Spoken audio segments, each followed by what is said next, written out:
Cheers. I know, man. You did a great job at Auburn. I know you did. And I know you guys won the Natty. I know you won the Natty, and I don't know. I don't know. Do you know Harsin? Chiz, look, man. I know the Chisdom thing. Everybody thinks that's really cool, and so I gotta go. Hey guys. Start now. What's going on? It's JG. I'm publisher of AuburnSports.com. You know that because, it says it on the screen. And also you know that I'm the only Auburn beat writer with colored hair. And, wow, what a day we've got here. My goodness gracious.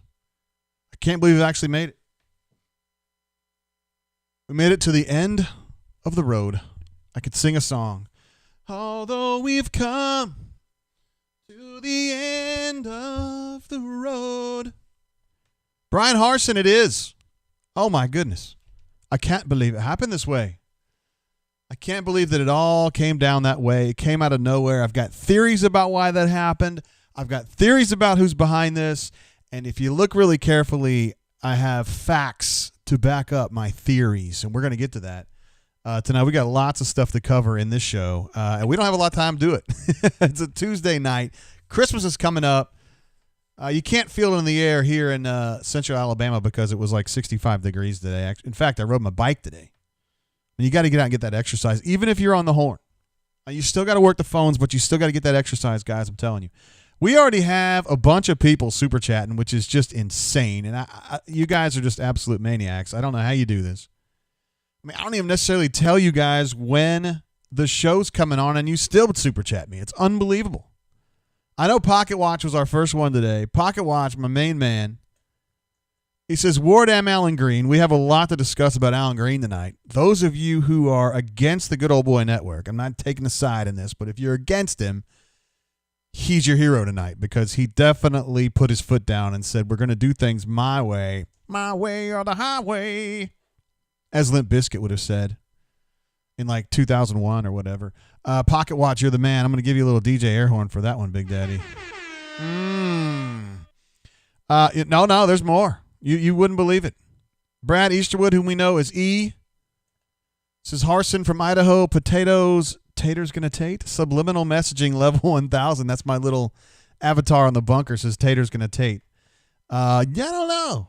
I remember somebody asked Tub one time before they played Idaho, how do you like potatoes? And he said, smashed. It was a great answer. Stu Pup, who has super chatted us for every single show we've ever done in the history, even our test shows when nobody was watching, says Allen Green is an alpha wolf. I would tend to agree with that right now. The question is, was it the right hire? We'll know in like 3 years or whatever. But until then, it's kind of, I don't know. We'll see what happens. Warwick, my main man, says ADAG has some stones, at least this big, possibly bigger. With a big super chat there. Warwick, absolutely unbelievable. You guys are psychos, man. Thank you for jumping in, yo. I'm missing so much in the chat. My God, I love you guys. Hell, we were just together like 2 or 3 nights ago. It feels like it's been forever. You know what I mean? I hate it. I know there were more super chats coming through. I can see them popping up. It's just crazy. SM008, one of our badasses. Thank you for the super chat, bro. I'm not going to keep doing the air horn because I know for new folks that are on here and they're like, what is that? We do an air horn for every super chat, but, in the beginning here, we're just going to kind of skip it so people don't get their headphones blown out or whatever. Kyle, this is Crocodile, says, scoop by Thamel and Marshmallow. Really? Just kidding. Love the bunker. We got a wolf. Wardam Eagle. Hey, Pete Thamel got me on that one. There's no doubt about that. You're talking about Brandon Marcello. We were on the same. We were on the same scent there at the time, and if he was a few minutes ahead of me, good to him. He's a good reporter. He's a good reporter. One coming in from Dustin Dub says, who is this guy? Good or no? Great question. We will get to that. I don't personally see this as a home run hire, but it could be. I don't think it's a bad hire, and I think it's an important hire, no matter what, because of the way it all came down. Adam Smith, who's been absolutely psychomaniac here the last month or so, appreciate you so much, says, Merry Christmas, JGT. Excited for the new coach. Glad to see you, bro. You also, I think you're the one that infiltrated the Oregon call what was it, about a week ago now? Nick S., my main man, Nick. What up, bro? Says, really like to hire. This is good news. If Nick likes him, that's good news. My main man, Elite Gus, our favorite person from the Brain Drain and the Bunker from Houston, Texas. Says, going to need those good old boys in recruiting. I don't know if it's those good old boys. Sorry, guys. I'm still running through these super chats. You guys it's like an avalanche out here. Eastwood is a fake 69er. No, Easterwood was on page 69, and he's part of the original crew. There's no doubt about it. I'm so glad to see I'm a Pregnant Turtle back in here tonight. What a great handle. Brandon T., who's been insane lately. Good God, this is insane. AG drug his nutsack across Jimmy Rain's sweaty brow after a 7,000 calorie dinner. Hey now. Whoa. Whoa. I don't know about that one, man. I didn't know where you're coming from on that, Brandon, but that's funny. Vernon, my main man, Vernon, who does a Speak Sports show on YouTube about Auburn. He talks about Auburn and stuff. Drops a super chat. You all check him out in his channel, which is Vernon Speak Sports -Auburn. He talks about some other teams too, but Auburn's one of them. He says, War Eagle, appreciate you, Vernon. You've been here with us for a long time, bro. Renaissance Man jumping in as well. Thanks for all the updates on Auburn's dysfunction. War Damn Eagle, let's go. I love that attitude. Let's go. It's getting to be that time. Corey W., one of my main guys in Montgomery, says, Frosty tips are on point tonight, JG. Yeah, it's about time for a new color, brother. And hopefully that'll be coming here before too long. We've been kind of busy lately, yo. Let's go ahead and switch over to our main page. Appreciate you, Corey. You're the man. And there we are. Went ahead and added Harsin with the new era down in the bottom right. And then, of course, better Noah Harsin there on the left, the new coach of the Auburn Tigers. Neil McCready says, Jay making coin. What are you talking about, bro? All right, so I think, no, Bryce G. My bad. Bryce was coming in hot the other night for sure. It says ADAG Alpha hires Alpha. That should have been our headline probably at auburnsports.com. It would have been better, I think. Anyway, appreciate you guys so much for all the super chats. You guys are insane. Jeff, I still have him as the psychomaniac down here in the bottom left. He dropped the largest super chat in the history of the show for our show, I think 3 nights ago. And also, speaking of someone who's an absolute G, you guys remember on the show, the last show we did, Cleve C., who has been super chat. Here's Cleve right now. What are you doing, Cleve? No, Cleve, you're not allowed to do that.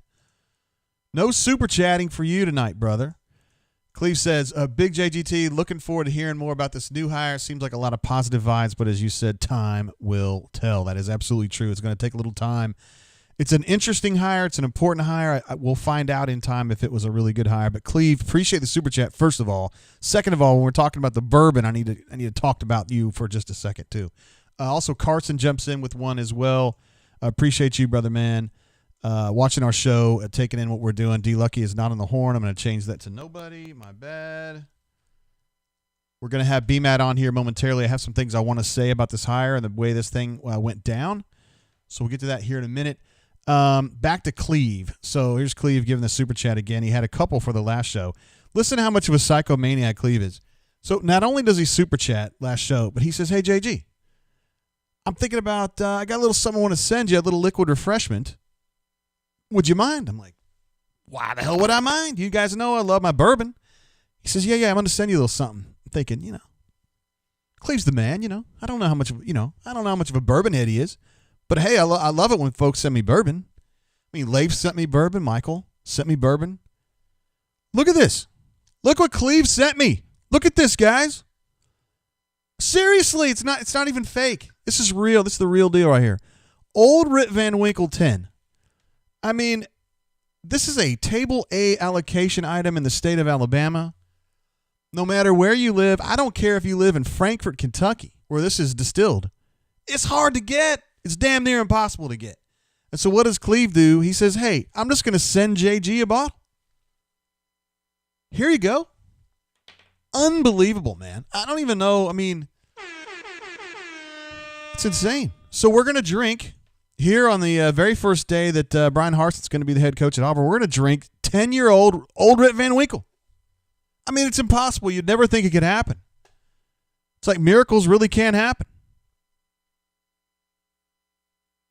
Cleve, you're an absolute maniac, man. We're going to pour this out here in just a second. Seriously. Hornatius says no pressure until Thursday, a bad sign. No, not at all.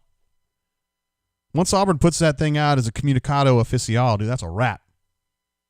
I knew it was a wrap before that anyway.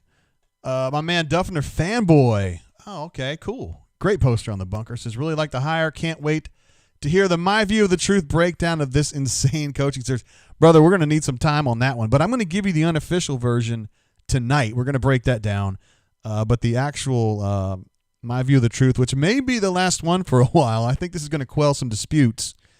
We're going to work our way through that as soon as we get through some of this. Let's see. Torque's in the house. Man, Torque, glad to have you, brother. Truly, like, you have become one of my favorite posters, bro. I don't know if you're really aiming for that, but I love the way that in the course of like 5 years, you've gone from like a out of control poster to a really funny poster who's not out of control, but you haven't lost any of your edge. I love it. Canoe Man in the house. Unbelievable. Yeah, thank you, Canoe Man, for reminding everyone that smash that like button if you enjoy this content, if you think I'm silly looking, if you like my tie, if you like Pappy Van Winkle, if you like 10-year-old old Rip. Please. We'd appreciate it. Carson says, is this higher ADAG taking the reins? Telling the good old boys to kick rocks. We're going to get to that. My short answer? Yes. That is almost exactly what happened. But it's actually a power move 3 years in the making. We're going to dig into that a little bit deeper. Nacho Hombre says, I'm here to find out how I feel about this hire. Perfect. Let's see. John Carolina says, Boise pulled Hank Backmeyer, a 4-star out of California, developed him beyond what Nix is now in 1 year. He can coach quarterbacks at the very least. Yeah, that's pretty much what I've been hearing from folks in the coaching world tonight, just saying the guy can absolutely develop quarterbacks, if nothing else. Looks like you guys are just aghast as well that Cleve C. My goodness. I mean, it was unbelievable.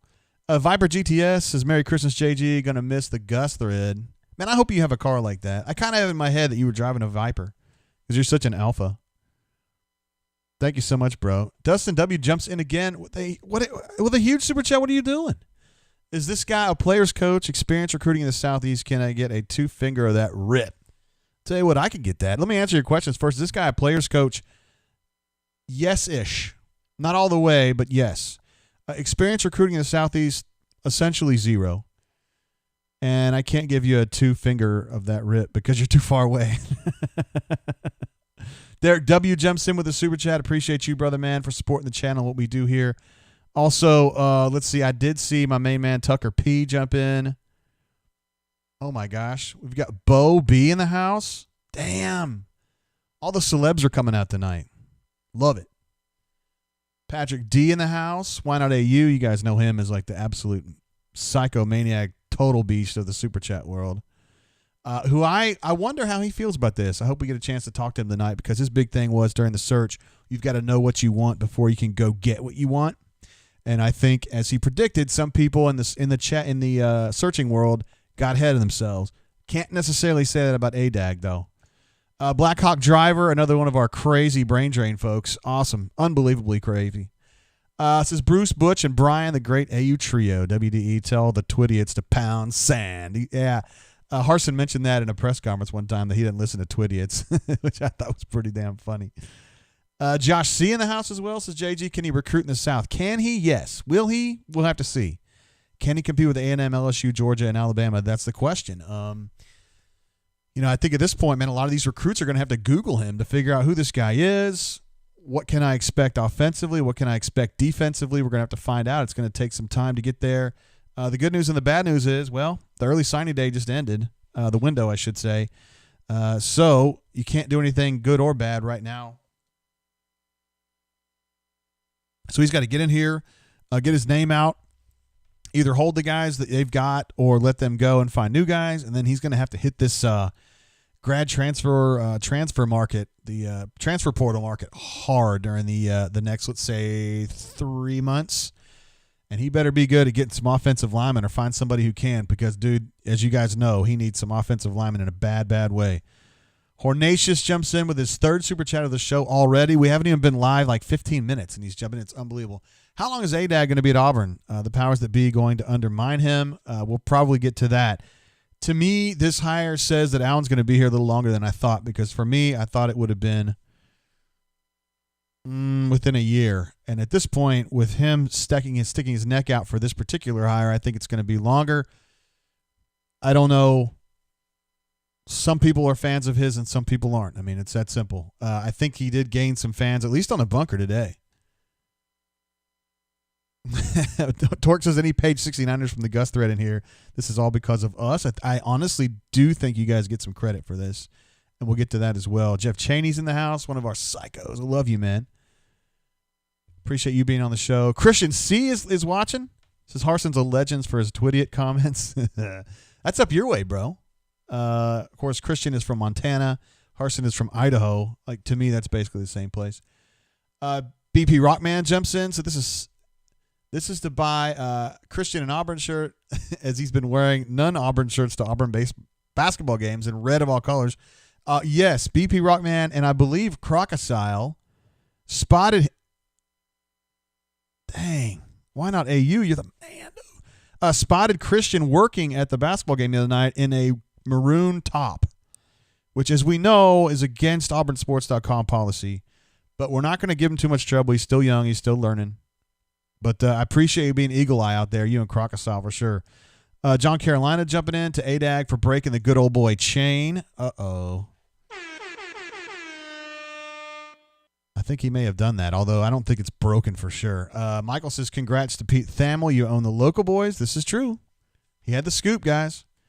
There's a reason why it was not known to people locally, and all of us here locally got kind of hoodwinked on this one, but I've got some things I want to say about that. Patrick D, why not AU? One of our most introspective callers. Jumps in with a huge super chat. It's unbelievable. Let's roll. ADAG coming into his own. No doubt about that, man. Okay, I went ahead and changed this to Cleve C as a G because I'm just sitting there thinking about this Pappy right now. Can't stop thinking about it. Never actually had it sober.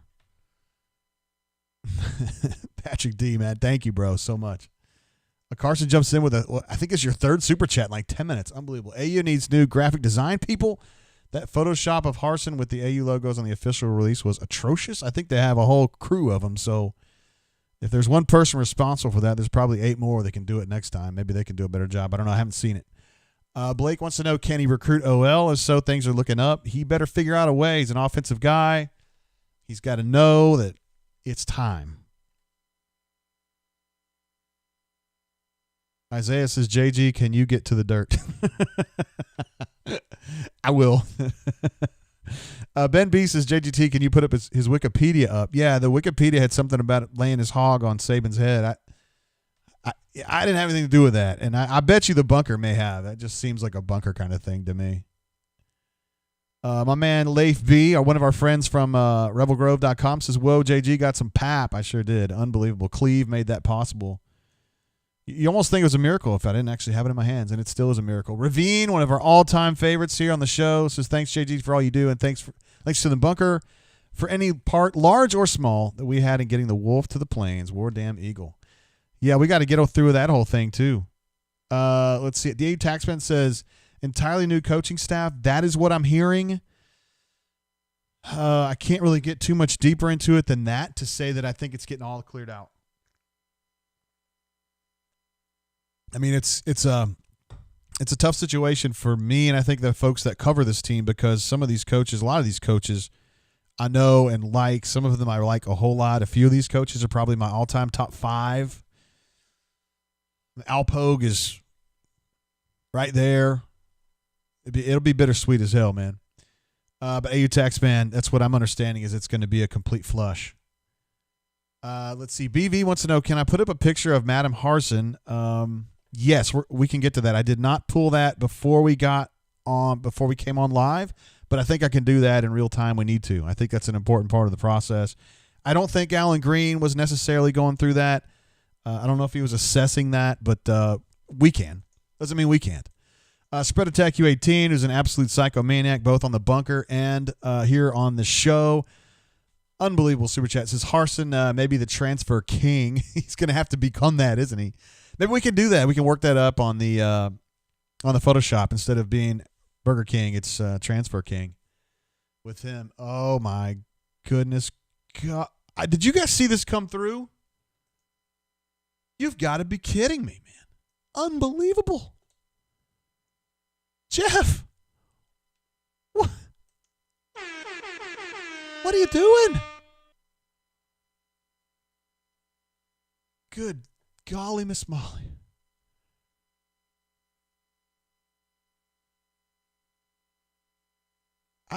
Thank you, man. Thank you so much, brother. He says, Jay, I'm excited today. I have renewed faith in our AD, just our AD, and I'm glad this hire was held close to the vest. Excited for the future. Thanks for opportunities like the drain and the coverage this week. Got to bounce and take care of a newborn. Dusty 37A out. Good golly, Miss Molly. And you guys thought Alan Green was dropping hogs. Good golly, man. Jeff, it's unbelievable. You've taken the biggest super chat we've ever had last show, and you've exceeded that. You're now 2 of these. Thank you so much, sir. Just unbelievable. I'm just going to give you a 5 on that one. Since we didn't get to hear that very much late in the season. Thank you, bro. Unbelievable. Love the Cats. Jumping in for, again, what is this, your 4th super chat's unbelievable. Hornomania is mad. His green dot. He's ragging on his bro is what he's doing. He can't super chat. He could if he wanted to. I didn't know. BV. AUBKV. Appreciate you, bro. I didn't realize that was you.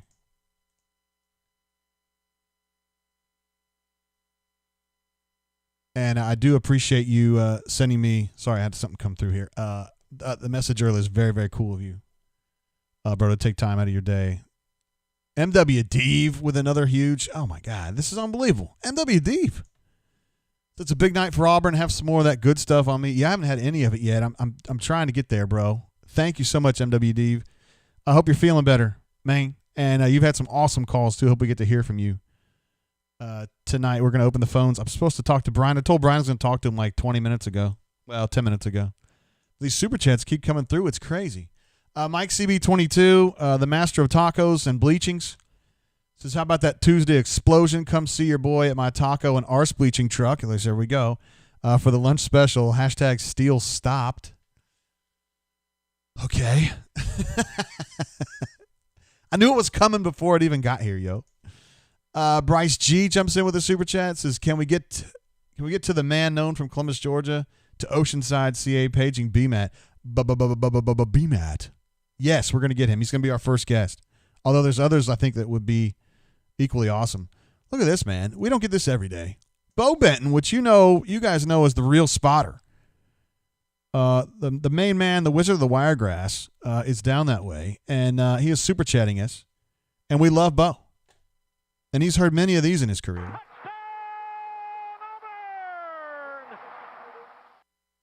You're the man, Bo. Appreciate you, bro. You never have to super chat because you're just like royalty all the time, but you do anyway because you're a total psycho. Thank you, bro. Appreciate you so much. Just knowing you is good enough. Elite Gus jumps in. Some Dem Harsin daughters, though. Ooh, I've not seen them. Should I? I hope they're of age. Tell me they're at least 20. I don't know that. I haven't gone that far into it. Cleveland Brown jumps in, who's been with us every single show. Oftentimes is the very first person to post on any of our shows. He says, first super chat, an outsider hire is a bit of an understatement for Harsin. Would you agree? Yes. This is extremely outsider hire. Yeah, it is. And thanks for your first super chat, bro. Although you're always here with us. Look at this. Bob Mapplehorpy, as Jeffrey Lee likes to say. This is waiting on the boss, Jayhead. Shoot, I do need to talk to Jayhead. Sorry, I hung up on Chiz like that. I'm sorry. No, I'm just kidding. I wasn't really talking to Chiz. I would love to get Jayhead on here. And I tell you what, I'm going to text him right now.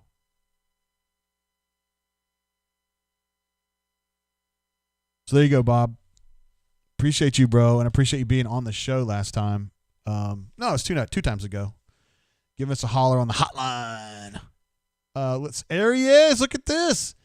It's not Hornatius, it's Hornomania. Does this thing go lower than 199?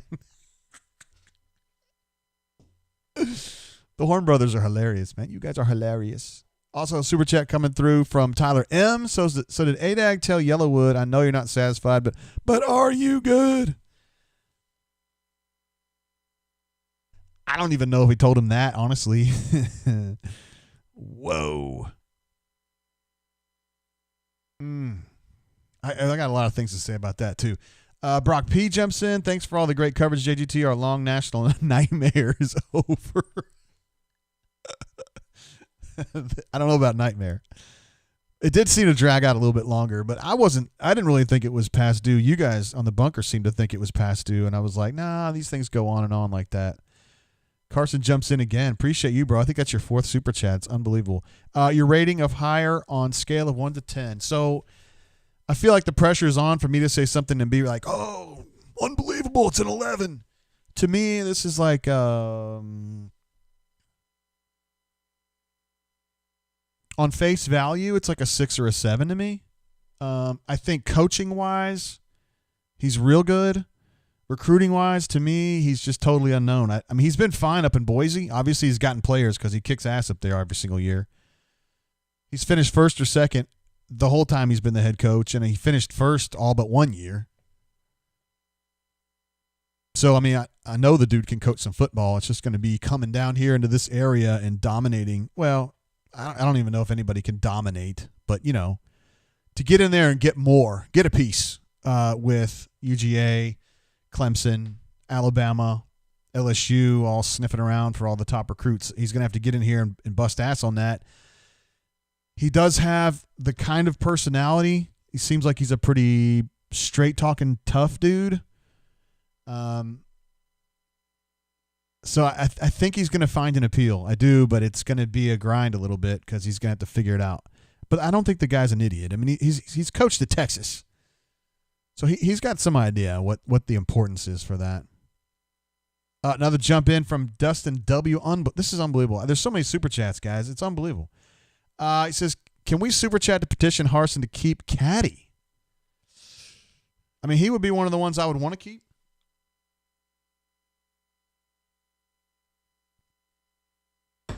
But as I understand it, I was expecting it to be a clean sweep, but I mean, he has the option to keep some dudes, and you know, maybe if he's trying to find somebody who can recruit in the Southeast, Auburn's certainly got some of those guys on staff already. Shane Eagle thinks Harsin is Malzahn 2.0. That's tough, man. It's a tough go right there. Mark Smith says, great job, JG. Appreciate you, bro. I appreciate your support so much, Mark. Let's see. Mexican Narwhal wants to know, are we talking NBA tonight? Yeah, it's the first night, right? We got games tonight. I saw that on ESPN earlier. Pretty fired up about that. I love some NBA. John C., Mr. Carolina jumps in. The waiver could ask Bachmeier to come. Ooh. But Auburn's got a pretty good quarterback, right? I think Bo just needs to be kind of molded a little bit, and it may be that Bryan Harsin's the kind of guy who can get that done. But he's talking about the quarterback, the highly rated quarterback at Boise currently, and you'd think he might be able to take a few dudes with him, but I don't know. And I think it's also worth noting right now, before we get too deep into this, that Boise State doesn't have an AD, and Boise State has an interim president, so it's kind of like Auburn was just taking candy from a baby in a sense, where they weren't even really in position to fight for this guy. His buyout was $250,000, which I think was an important part of the process as well. Auburn had salary money, but they didn't have buyout money because they had spent all their buyout money reasonably on Gus Malzahn. So they needed to find somebody that made sense financially and represented an upgrade, or what they could say is an upgrade on Gus. And I think this is what Allen feels like he's shown here with Harsin. Again, a $250,000 buyout from Boise. That's very palatable relative to some of the other stuff that was available out there. I mean, specifically Tom Allen from Indiana, who they were talking about a little bit. They never made contact with him, but there was some chatter about him. He had a $22 million buyout or something from Indiana. I mean, that's just not something Auburn can pull right now, having invested a lot of money already in Gus's buyout. Sam Howell says Boise is a nice town, great downtown area. That's good to know for the outgoing coach of the Boise State Broncos. WFXX Fox says Bo is great, a.k.a. Boise great, is breaking my heart in the bunker. What's he done? What has he done? Uh-oh. I'm getting one of those texts that I got to read. The answer is yes. Wow. Okay. I want to know more about what Boise Bo is Great is saying on the bunker. Michael jumps in with the super chat. This hire is on the level of Tom Slater and Jeff Lebo. Tom Slater, of course, the embattled Auburn baseball coach that I actually almost came to blows with one time. The only coach I've ever actually almost fought. Fortunately, what was that dude's name? Scott Sullivan broke it up, who was on my fantasy team at one time. Love that guy, a little side armor. Actually, I like Tom a lot. We just kind of got crossways in a particular issue, and I ran my mouth, and he ran his mouth, and he would have turned me into a fire hydrant. But at least I would have gone down swinging because I was pissed. I think Harsin's better than both of those. This is just my opinion. And look, man, I'm not in love with him. I don't think it's the most incredible hire ever, but I think he's better than those. Jared M jumps in. What's up, bro? This is from a Boise State fan. Hey. Welcome, man. Auburn is getting a great coach. Congrats to Coach Harsin, for his new chapter in his coaching career. Hey, that's kick-ass right there. Welcome. We're glad to have you, bro. I'm sure in the chat we would love to know more about, just kind of your thoughts on what he was like there. That's really, really cool. Appreciate you jumping in, bro. MWF, our main man from, we'll just say Northeast Oklahoma. This is ecstatic with the hire here in Oklahoma. Alpha to the core. Discipline as hell. Props to Alan Green. Also, glad I don't have to punch a wall at the hire like I've wanted to do over the last week or so. Yeah, I want to talk about that too. I got to write all this stuff down. I've said that like 8 times already, and there's so much I want to talk to you guys about, and we're going to get to a lot of it. A lot of it I'm just going to have to riff because I don't even know if people know about it. Here he is right here, Cleve C., who is already he's behind this old Rip Van Winkle. This is second big super chat of the show. It's just insane. It says, JGT will be interesting, hopeful to see who Harsin keeps on staff and who his new coaching hires will be. I'm betting Bruce Pearl is excited about the ADAG hire. He's excited about a hire that ADAG would make because Alan Green absolutely went to bat for Bruce Pearl a couple years ago, and I think will continue to go to bat for him. Those guys have a great relationship. Although the cool thing about that relationship is that Alan lets him do his work. He says, hey, man, you be you, and when you need me, I'm here. And that's how they work. WFXX says, I nearly went to fisticuffs with Ray Perkins. You're not the first person I've heard to say that. Hey. All right. Cleve, unbelievable, dude. I've never seen anything like it. I mean, to have Jeff go off like he did and have you go off like you did with the old Rip Van Winkle 10 plus the super chats, it's unbelievable. The generosity. I have some friends that watch this show, J-Dub, if you're out there, Chris, if you're out there, and they're just absolutely blown away by your people are like unbelievably generous. I'm like, I know, they're just maniacs. They're just cool as hell.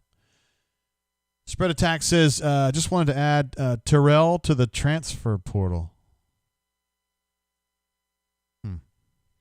I don't know how I feel about that, bro. I'm not surprised.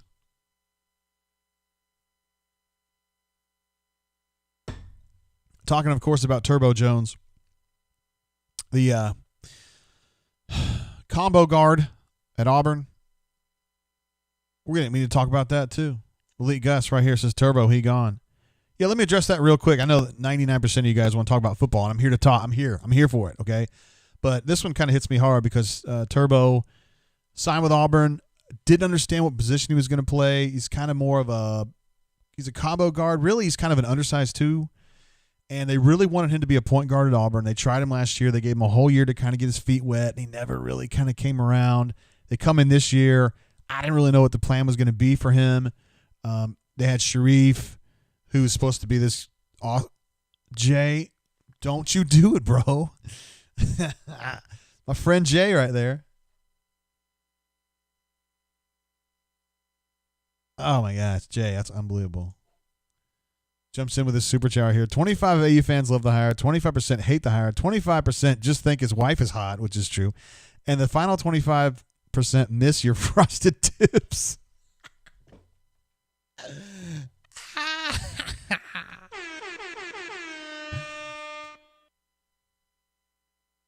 You're a real one, bro. Thank you. You're definitely a real one. Chris K also with a super chat as well. I'm still talking about Turbo. So they were trying to turn him into a point guard. He came in this season is kind of like challenging for the point guard spot once Sharif couldn't play. Notorious MGM says 1.1K, keep rocking in Hampstead. You know it, baby. We're coming to you live from Hampstead in, I guess, southeast Montgomery? Okay, so when Turbo, he goes in as like I don't know, because so Sharif's supposed to be the point guard. Sharif can't play, at least right now. I do have some news on that end. So then it becomes, oh my God, who's the point guard going to be? It's either going to be Turbo, who we've been trying to make the point guard, but he hasn't really caught to it, or it's going to be Justin Powell, who we signed as a shooting guard, but he has some ball handling ability. And let's see what happens. Thinking that Turbo would probably get it because he has a whole full year of experience that JP doesn't have. Well, once they start playing and practicing, I start getting reports we do here at Auburn Sports.com. I was like, I don't know, Justin Powell's really good, dude. And I'm like, I'll believe it when I see it. Well, here we are. What are we, 8 games into the season? JP's an absolute badass. He's a terrific point guard. I don't think he's necessarily the quickest guy around, but his ball handling's better. His court vision's terrific. His shooting is incredible for a guy his age. So they're just going with him, and I think Terrell kind of fell behind. He couldn't overtake JP. He knew Sharif was probably going to come. He was going to be able to play at some point, and he just said, I got to go. I got to go find somewhere that needs me. I never understood what he was going to be here. I mean, there's just not much market anywhere for an undersized 2 who's not a sharpshooter three-point guy like Tony Delk at UK back in the 90s. He was an undersized 2. He played a little bit of combo, but the dude could knock down some threes. Except when he's a freshman because he sucked then, and I dog-cussed him. But later in his career, he ended up being one of the really, truly great players in the SEC of the 90s, and he was undersized too because he could shoot. But Turbo can't shoot. So it sucks, man. That kid played his heart out. He did everything he could. Never got in any trouble. Just worked his butt off, and it just wasn't quite enough. So, much love to Turbo, man. I just hate it didn't work out, and I hope that at his next spot, I'm going to be pulling for him big time. Big time. Chris K says, after all this, I don't believe Auburn actually has these insiders from the past week, and I won't be able to trust their information for a while. Let me think about this. I don't believe Auburn actually has these insiders. Huh. Yeah, I want to talk a little bit about that. To me, actually, and I interface with a lot of these folks, I do think they had good info. You just kind of understand where the info is coming from now a little bit. Oh, I didn't realize WFXX was Jay Walker 72. I should have suspected that. My bad, brother. Thanks for your call last week, too. JR, it's just nuts, man. You're insane. Ben T says, all your hard work over the last 8 days deserves a little OT money. Thanks. Welcome, Coach Harsin, War Eagle, BRT3. Appreciate you, bro. There with, it's like Coach Pat Dye. Sure looks like it to me. My eyes are not great, as you guys can tell. Yeah, I see how cross-eyed my eyes are. Look at that. It's crazy. BP4 I used his Turbo was playing out of position. He just wasn't good enough. I don't like saying it that way, but you're not wrong. All right, we're caught up on Super Chats. Love you guys. Unbelievable night. Okay, let's see where we want to start here. And we got BMAT. Jayhead said he wanted to... Oh, let me read this real quick. This is just something.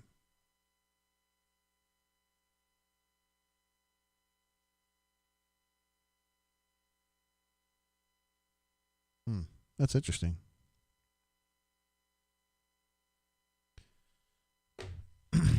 I don't even know where to put that one. Ay.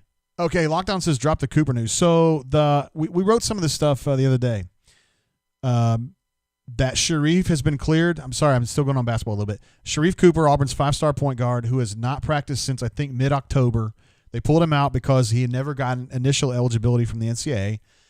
Got a waiver, I think, last Thursday to begin practicing with the team for a set amount of time. And I don't know how long it is. It's like 2 weeks or something like that. So my thought on that is, and this is not Auburn's opinion, This is my opinion based on the information that's been given to me. Because listen, man, I'm a basketball guy first and foremost. Football is kind of an acquired taste for me. When I got down here, I was fired up about covering Auburn basketball. I covered a little bit of Alabama in the beginning because I was kind of a combo reporter. But I'm a basketball guy. I've never heard of this before. That the NCAA would give someone a chance to practice for a set period of time and then maybe not after that. I don't know. We'll see what happens. Regardless. So he's going to be able to practice through, let's just say, January 10th. It's approximately that. My thought is that what that means to me is they're going to be out of the office a lot. Everybody's out of the office a lot because you got Christmas coming up, you got New Year's coming up. There's going to be probably a push with COVID being the way it is to kind of stay out of the office for a little while if possible. Don't do this back and forth kind of crap because once you go to Christmas, people are going to go see people. The chances of infection go higher. I'm not trying to get into the politics of it, but I think at the NCAA, they're going to be cognizant of that. My thought is the NCAA has seen whatever it needed to see from Sharif, and they know there's a little bit more number crunching to go, and they know they can't get to it right now, but they will crunch it as soon as they get back in the office kind of thing. So my thought is they extended him out. They gave him an opportunity to practice with the team again, to resume practicing with the team long enough for them to be able to crank it out, get everything they need to see, get all the paperwork done, and set him on his way, meaning he'd be able to play mid-January and be ready to go right in. Now, I need to have a whole conversation about what happens with him. Don't put the Superman cape on him just yet because his first game is going to be his first game, and he's going to need a chance to kind of get on that slope upward, right? But I think this is good news. And Auburn's being very careful about how they're portraying this. They're not like, hey, it was all good. I'm the only one saying that. But that's definitely a step in the right direction with him. And I think Auburn would benefit a lot from him being a point guard there with JP because really Sharif's the point guard, right? This is great experience for JP, and he's handled it unbelievably well. But, you know, I mean, Sharif's unbelievable. So, yeah, Elite Gus, appreciate the super chat, and that is the update on Sharif. I think that's a very positive step forward. Auburn has not told me that. I'm just kind of taking my experience of having covered Kentucky, having been a Kentucky fan when I was younger, following basketball religiously, trying to make sense of how the NCAA would approach this. And BP is right on the money here. He says, next year, basketball will be a top 5 team and will make a run at the title. You know what's interesting about this? We have so much football to talk about. Let me go over here. We're going to have to take T. Jones off, sadly. I think Sharif will be back in mid-January. You start looking at this roster. So JP's been unbelievable, the point guard. I mean, I give him an A. To me, Flanagan has been B+. He's been good. He's good. Better. He's made some step forward this year. Jamal is what he is. Devin has been a little bit of a disappointment. To me, he's the one guy that hasn't really, he's definitely not surpassed expectations. He's probably been below them. Chris Moore, to me, has been terrific. Jalen played well today, and he's been better lately. He's kind of up and down, and I think BP would really like to see more production out of him consistently. JT's been insane, I think, as a freshman, just absolutely insane. Javon Franklin's been okay, although he doesn't play a whole lot. Stretch has been balling. Dylan Cardwell, I told you guys, he's going to be unbelievable. He's a diamond in the rough. He's a 4-star diamond in the rough. That's where Bruce Pearl is. He goes out and gets diamonds in the rough who are 4 stars. But I think he's going to be a terrific player. If you have a chance to get on YouTube, look up a guy named Brian Williams from Arizona or Bison Dele. They're the same person. He had a different name at different points in his career. Very similar kinds of players. Brian or Bison Dele, I think he went 2nd, 3rd, or 4th, somewhere like that in the draft in like maybe 91. He looked just like Dylan Cardwell, same kind of game. I think the kid's an absolute beast. And I think it's one of the great heists although it's hard to ever come up with a bigger BP heist than Bryce Brown, who he stole from UNC Charlotte and ends up being the absolute assassin that gets, he's a big part of why Auburn gets to the Final Four. Final Four at Auburn. So I don't know if you can ever get a bigger steal than that, but Dylan Cardwell's right there, man. D-Dub jumps in. Oh, hold on, bro. Let me switch back to that's my fault. I go on a rant there about basketball. That's on me, bro. Dustin Dub again. Appreciate you, bro. When was the last When was our last hire of a guy way out of the network? Ever? I'm done now. Got to bathe the kiddos. DW in Circle City out. Appreciate you, brother, man. Outside the network, so to speak, I would say BP. I mean, that came out of nowhere.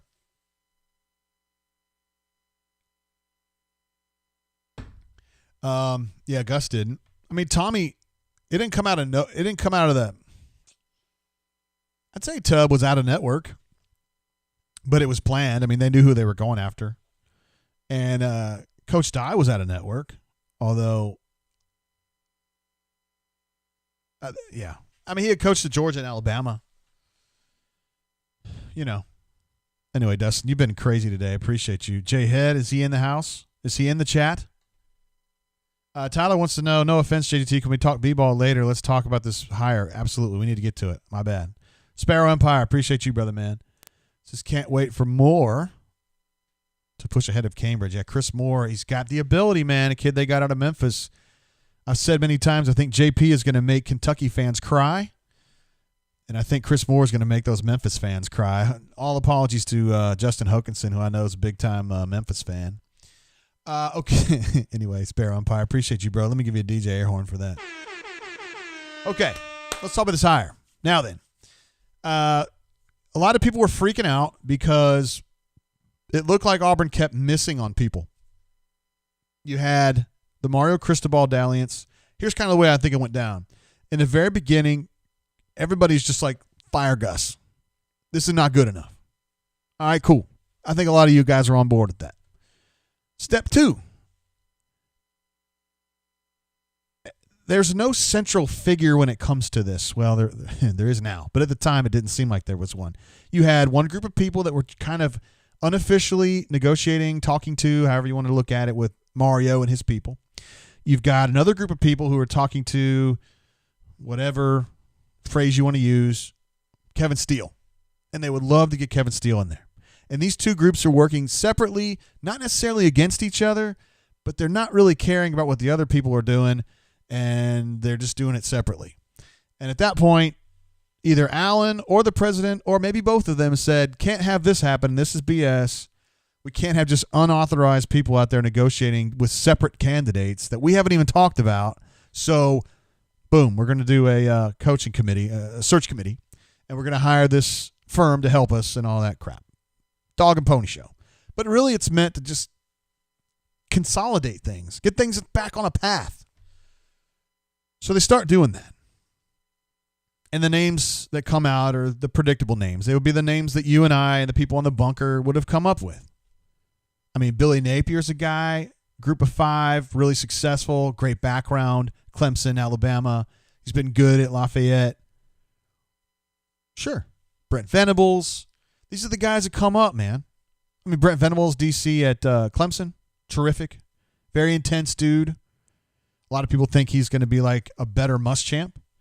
Tony Elliott, who said he took his name out of the consideration, but he's another guy you're always hearing about, co-offensive, well, now coordinator at Clemson, offensive coordinator. So it's all the regular dudes, right? Like I don't mean that in a bad way. Like, they're just the guys you always are going to hear. If Texas opens next year, you're going to hear half those names. If Tennessee opens in a few days, you're going to hear half those names. It's just the names that go around. And so the people that wanted to push Steele through just kind of lost.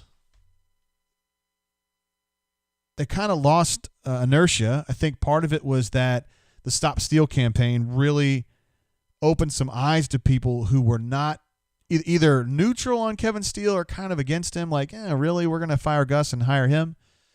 And then, boom. You get to Stop Steele, and everybody's on top of them and raising hell, and it's like, we can't do that.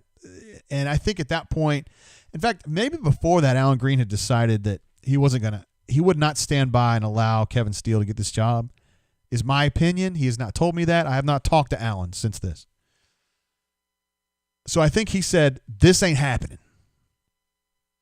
Kevin Steele ain't happening. I think a lot of the people on the board or on the committee continued to believe that Kevin Steele was going to be the right choice. Now, why do they feel so strongly about that? A lot of people would say because they feel like they could control him. Not him specifically, but maybe he would do the things that they want him to do. This has been going on at Auburn for decades. This is nothing new. But it's clear now that Alan Green was just not down with it, man. He was not about it. And he kept hearing about these names getting leaked. I reported on some of them. Some of the other reporters on the beat reported on some of them. Some national guys reported on some of them. But I don't think the leaks were coming from Alan. In fact, I know they weren't. They were coming from other people. And I think Allen was working almost undercover in a way to get Harsin, and people wouldn't. The reason nobody knew is because I think this is almost clandestine.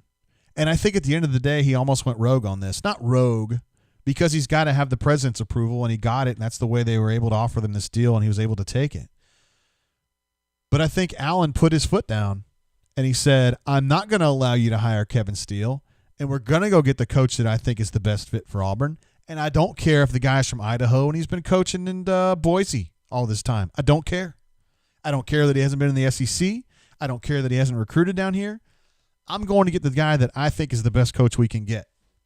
And I'll tell you a big part of this is that they spent all their buyout money to get Gus out. They didn't have a lot of money for buyout, so they needed to find somebody that made sense both as a coach and that his buyout would be good. And with a $250,000 buyout, that's essentially zero. I think Allen curried favor with the president. And I also want to mention this. This is a very important part of the process here. If you guys saw the release that they put out announcing this hire, here's the quote from Alan Green right here, okay? Blah, blah, blah, blah, blah, blah, blah, you know.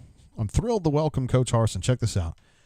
I'm grateful to General Burgess, Quentin Riggins, and each member of our advisory committee for their commitment to Auburn during this process. Okay, I don't know how many people right in front of me were on this committee, but it was something like 10, including Bo Jackson, including Michelle McKenna, including Tim Jackson, not related to Bo.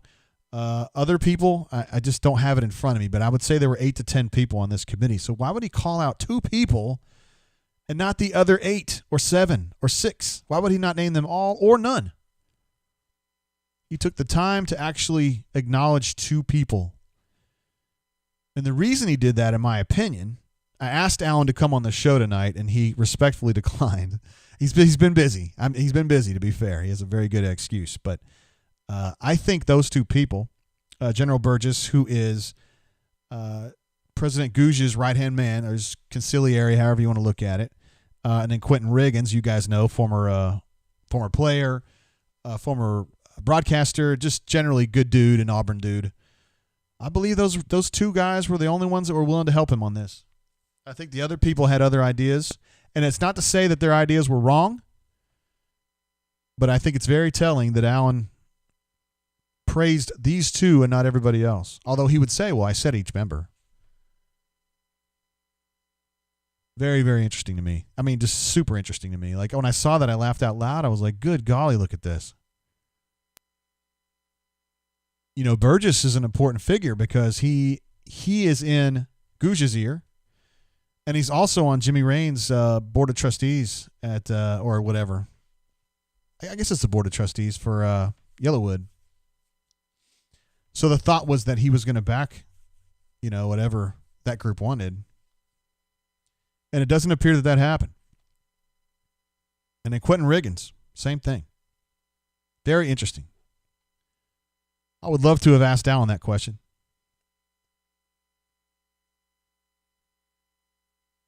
Corey Clark jumps in. Says, just wanted to send you some love and a small token for all your hard work, JGT. Appreciate you, brother, man. I got stories for you, man. I got stories for you. Cleve C jumps in. What? That's Cleve. Seriously, man. You've got to stop. This guy's unbelievable, man. Auburn/Alan Green and Company has made a great, bold, out-of-the-norm head coach hire for a major SEC football program. Bryan Harsin has some very important positions to fill and to surround this program with. Absolutely. He's got a lot of choices to make on staff. I'm sure he's going to bring a lot of his dudes that he's been with a long time at Boise. But at the same time, he's got to change some things too. So it'll be very interesting to see how that all plays out. Cleve, thank you so much, dude. Your generosity is just absolutely off the charts. And Jeff's still with us in the chat after working with those kiddos. Right there.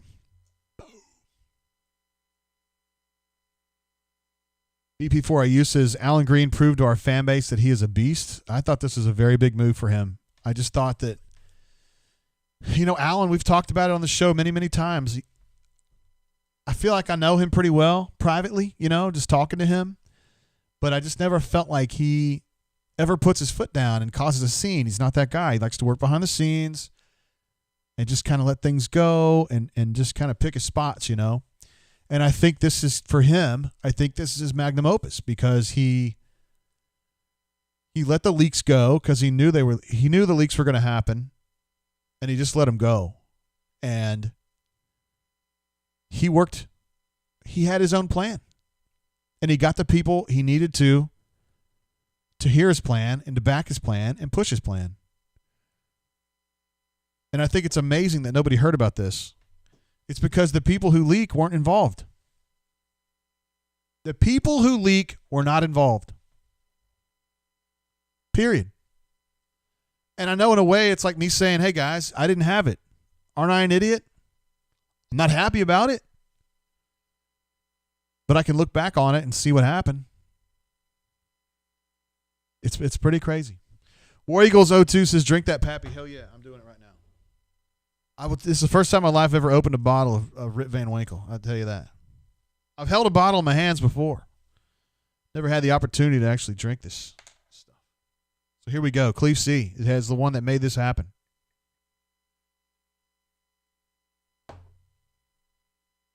Look at that, man. Old Rip Van Winkle. Unbelievable. 10 years. This is crazy. So a toast to all the brain drainers, new and old, who made this show possible.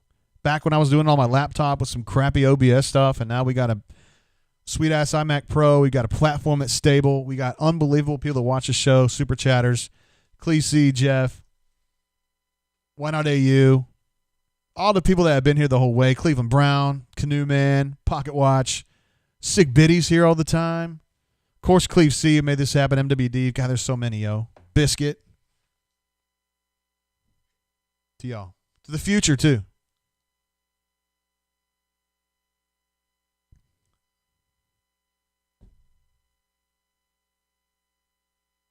Oh, yeah. Yes. Word. Administrative assistant says word. Man, that's good. Good golly.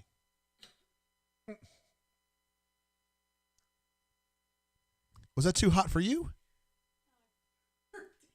I burped. It's incredible, guys. It's really good. Cleve says, cheers with your 10-year Pappy. Merry Christmas and Happy New Year from Cleve. Bergamo Water says, don't forget the administrative assistant. Oh, yeah. I toast her all the time. She's the key part of the process.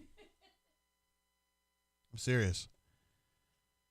Jeff says, this is a major moment for our university and hopefully a huge step in the correct direction for our AD. Boy, I'm telling you, Alan put his foot down.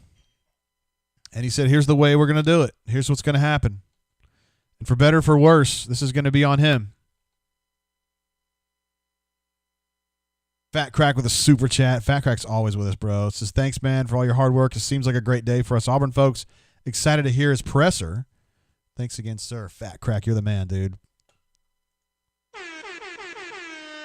Appreciate you. Let's see. The Mandalorian says, when's the presser? I believe it's Thursday, which is kind of weird. It's a little ways off, but we're kind of in a weird world right now. And, in-person interviews are not, they're verboten at this point. Hopefully that won't be the case too much longer.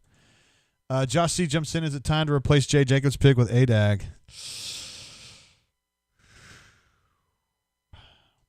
You're probably right. I always just thought the Big Vision was so funny because I just have such a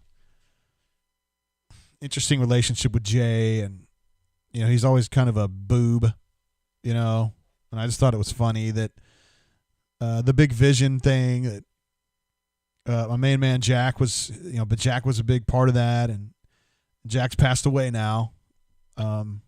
Jack Smith was the guy that kind of came up with this whole Big Vision campaign, and me and Jack went back and forth for years. I really like the guy, and I miss him, but it was just perfect for me. But you might be right. We may need to do an AG. thing. It might be time to start to think about putting that away. We'd have to do the right way. Do it the right way, though. I don't know if I have a perfect picture of Allen doing something like that. It's just got to be perfect.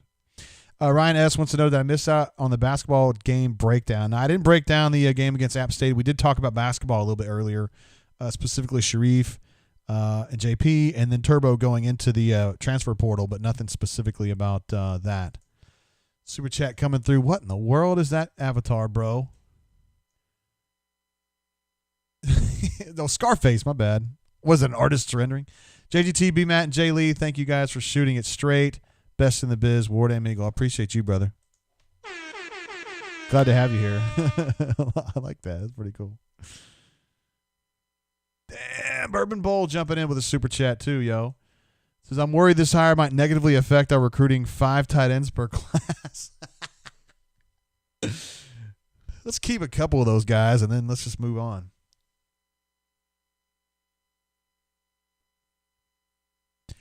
And that Pappy's good. Rip Van Winkle. It's like really smooth, but it's not soft. It's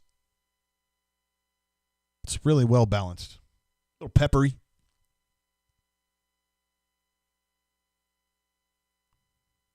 It's good. It's really good. Even administrative assistant who's very choosy about this stuff. She likes it a lot. Let's see. Ravine says Harsin plus Pearl equals sum greater than its parts. Interesting idea. Alpha Tiger's in the house. Says sup swoogans. E. Marbury says not a fan of Twidiots. I love that. Yeah, he went on a little bit of a rant at a press conference not too long ago about it. Pocket Watch says he loves Big Vision. That's good. Patrick D jumps in again. Whoa. Patrick D with another super chat. Administrative assistant. Is the guy a psychomaniac or what? He's insane. Says we want ADAG's pick up. I can't do it at the moment, but we'll work on that. I don't want to just put him in this picture. This is all Jay Jacobs is the Big Vision man, so we got to do something different for Allen. But we'll definitely make that a thing. Like something with him dropping his hog on somebody or whatever. I don't know if that would make the YouTube would probably censor me for that. They always make me click these boxes like, is this suitable for children? I'm like, no, it's not. We're drinking. TS jumps in. War Beagle 2001 checking in. Yay or nay, Harsin gets more leeway to produce versus if Kevin Steele got the nod. Yeah, I think he's going to get more leeway. This is going to be Allen's guy. For better or for worse. So I would think he would get more leeway than Kevin would. Yes, I do. Particularly with the fans. I mean, there's people there. Listen, my relationship with Kevin Steele, I like Kevin a lot, and I think he's done a lot of good work. I think a lot of you guys would agree that he's done a lot of good work. Maybe you didn't want him as a head coach. So I would be sad to see him go because he's helped me understand football better. He's taken time with me to show me things and explain things to me when I have questions. So I appreciate that about him. But I just think the fans sometimes would not have been huge supporters of him. I think the first time he loses to Georgia, everybody would just be like mad. And now I think with Harsin, he'd get a little time, but I still think the pressure would be on in the very beginning. I mean, seriously, next year, I mean, you guys are going to be expecting a win against Georgia, Alabama, or LSU, at least one, if not two. You got 2 of those at home. So, I mean, let's be real. I went into this season thinking, you know what? People will be chill, man. It's a COVID year. Gus got fired. Boom got fired. Mason got fired. Somebody else got fired. There's 4 coaches out now. Plus, you've got Cornbread's on thin ice. People care. People always care. It doesn't matter. Hunter says, Coach Hunter. This is Coach Hunter, who's one of our all-time great callers. From an on-the-field standpoint, great hire. We'll have to hire some legit recruiters with SEC ties to get the players he needs to win big. Hello, Trooper Taylor. But it's not a stale, regurgitated good old boy hire. No, it is definitely not that. Appreciate you checking in, Hunter. Let's see. AU Clay says, Jay, can I get a Malzahn impersonation, please? Always loved it on Jock's Roundtable. I mean, there's no doubt. I mean, I know Bryan a couple years now. There's no doubt. I mean, he's a guy that, I've known a long time, and he's pretty good. He's going to be good. Patrick D says tight end to guard you. Maybe that's going to change now. Deco says, we'll be fine, people. He's excellent. Johnny Be Good is clamoring for BMAT to get on the horn. We're going to do that. Bob Mapplethorpe, again, jumping in with his second super chat. I'll call and break the deal if no one is willing to do it. I know you want to hear BMAT on the horn. And Jayhead. Phil Petway in the house says, yo, what's up, JG? What up, bro? So great to see some of our friends from Rebel Grove, too. Oh, there's Mapplethorpe again. Says, get Jayhead. Get it or die. Sam H jumps in. I'm working on it, bro. Working on it. When is the next G-Pits episode? Love the work. Can't wait till you're bigger than Paul Feinbaum. That will never happen. G-Pits, we just put one up. We taped it Sunday morning. The three of us did. So that's up now. And the next one, we usually put them out on Sundays or Mondays. Hey, I appreciate you listening, though, bro. We have a lot of fun doing those together. We're just friends that like talking about stuff. This is a pretty sports-heavy one, this last one was, but a lot of times it's more about life and stuff like that. Appreciate you listening. GPIT stands for Greatest Pod in the South. You can find that on YouTube, on the Apple Podcasts or anywhere you get your podcast, Stitcher. I don't know if that one's on Spotify. Spotify is kind of tougher to get your stuff onto their network, but it happens. Bob Mapplethorpe says, I'm half sober and on my best behavior. Hornatius can vouch. Hornatius, do you vouch or not? One coming in from Cliff C. This hire has renewed my hope for Auburn football and the leadership of the athletic department. War Damn Eagle, Merry Christmas. Merry Christmas to you, Cliff. Appreciate your support, brother. And I'm glad to hear that you got some renewed hope. I know it was fading probably under Gus, and you just hope that Harsin could come in here and win some of these big games. Really, that was the difference between Gus and the Gus you didn't like and the Gus you did like, was that he just needed to win more of these big games against Georgia, Alabama, and LSU. And Harsin, some new ideas on offense, a new play caller, a whole new attitude, and maybe recruiting-wise, they fix they shore up some of their problems, some of their weak areas. Caddy Wumpus says, Allen should give us a big-ass sound bar under that screen. How next level would that be? Oh, man. I really, really wish you guys could get to know the real Allen. Because he's something else, man. I really like him. I really, really like him. Super chat coming in from Brett with 1T. Appreciate you, bro. Brett D. Appreciate your support of the channel, all we do here, for watching and all that kind of good stuff. All right. We've gotten through the super chats. You guys have been absolute psychomaniacs. Jeff, unbelievable. Why not AU? Unbelievable. Hornatius had a bunch. D-Dub had a bunch. Appreciate you guys. Rundown on Spotify. I. Davis asks, yeah, so for a while, they will not let you put up your podcast if you have copyrighted music, and for the longest time we used Learn to Fly by the Foo Fighters as our bumper music, which Spotify said, nope, can't be on our network with that. Well, I don't use it now. Now I use music that's royalty-free, but I'm afraid that they would still look at our back catalog, which still has all that Foo Fighters on it, and be like, nah, I can't do it. I'm not going to go back and remix all of our podcasts that have the music in it. So maybe at some point here in the next couple of months, I'll go ahead and resubmit to Spotify and be like, hey, guys, I'm sorry. I changed everything, and we'll see if we can get it through. I'm a Spotify listener myself, so I would love to see it. Brett D jumps in again. What's up, bro? Back to back. As excited as I am about who it is, I'm even more excited about who it isn't. Hey now, no Steele, no Bill Clark, no Hugh Freeze, and no Neil Brown. It's definitely not one of those guys. You're getting an outsider, but you're getting an outsider who's been very successful in the group of 5 level. About as successful as you can get, realistically. And he's an offensive guy. He's been very good about getting the most out of his quarterbacks. So there's the good thing. Corey W. says, can we host the next Drain of Cuckoos? I'll be your call screener. Remember Brandon last week? Corey must be making a joke about Brandon being like, is this you, JG? I thought I was talking to the call screener. I was like, bro, this is a one-man operation. Unless you count administrative assistant who helps me. But she's not a call screener. Ruxpin, or otherwise known as Ruxy Poo, whatever you want to call him. He goes by a lot of different names. Says, hold the line. That's a reference to the Mario Cristobal crowd that felt like they wanted Cristobal and that he should be the guy. I thought Cristobal would have been a great hire. Ultimately, the problem there was and this is just me talking, I don't think it was that he wasn't interested. I think it was that Auburn was out of buyout money, and his was $9 million, which is not an exorbitant amount of money, but the fact that Auburn was already on the hook for 11 currently and then another 11, I think they wanted to go low on buyout money, and Harsin made that possible. I do think there was a window when Auburn could have snatched him, but ultimately didn't happen. Hog Dog says terrible hire. All right. Lewis 38082 says momentous and above reproach. That gives you an idea, guys.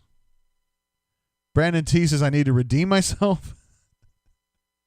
You're all right, man. I thought the call picked up, bro.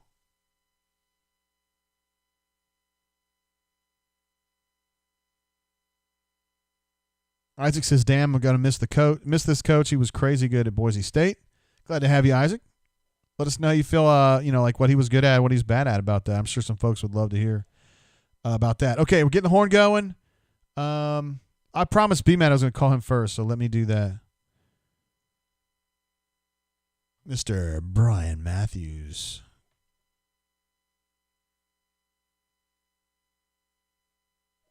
All right, it's going through right now.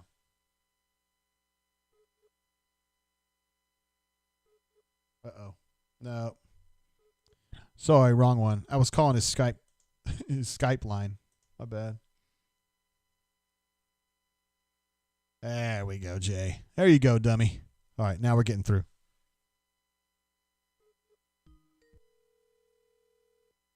I wish you guys could hear the ring. I thought it was fun before. What's up, B-Matt? Not much. I've been watching some Boise State highlights, trying to get familiar with Mr. Harsin's offense. How are they looking? Multiple. Like to do a lot of different things. Definitely going to run the ball, so I could see Tank having a huge season, and that is with a Y, next year. Edge. And it looks like his quarterbacks, he uses him in the running game. And so we'll see more of that with Bo, which I think will be good. And, the quarterback they have, this is 2019 clips I watched, doesn't throw off his back foot a whole lot. So seems like they're coached up pretty good. Oh, that's good. You're saying not a lot of back foot throws? Well, you know what I'm saying. Not a lot of happy feet. Seems to be settling in there and making good precise passes. Yeah, it seems like his reputation is he just gets a lot out of quarterbacks. And he's got a very good quarterback at Boise State right now, a 4-star guy. I wonder if he's going to try to snatch that young man. I don't know. He's got a good one here at Auburn, too. He does. If he needs to snatch anybody, it needs to be offensive tackles and pass rushers. Maybe a big old smashing middle linebacker, too, we'll say. Get him get in that transfer portal and see what's up? Yeah, that's right. That is a good thing now because they made this hire today. You're talking about 3 weeks until spring semester starts. So that gives him and his new staff plenty of time to assess needs, to look at what's available and maybe do some recruiting as far as that portal goes to get some guys in for spring semester. Starts January 11th, I think. All right, so what did you think about this hire, B, Matt? This thing came out of nowhere, and I don't think we've ever seen a search that just all of a sudden somebody just availed themselves, and it was like, oh, my God, there it is. Well, Alan Green ran a double reverse throwback pass. This did come out of nowhere. You're right.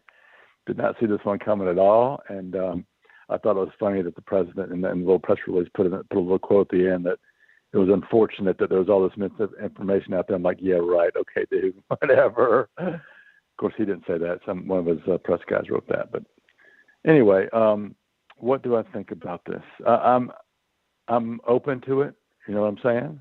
I'm not going to sit here and say it's the greatest hire of all time, but I'm not going to say it's a bad hire. I think it's let's wait and see how it goes. He does not have a proven track record of recruiting, at the highest level, although he did have 2 years at Texas. Where he was, I think he was quarterbacks and offensive coordinator, or co-head coach, something like that. I think offensive coordinator. So he does have that experience, which is good.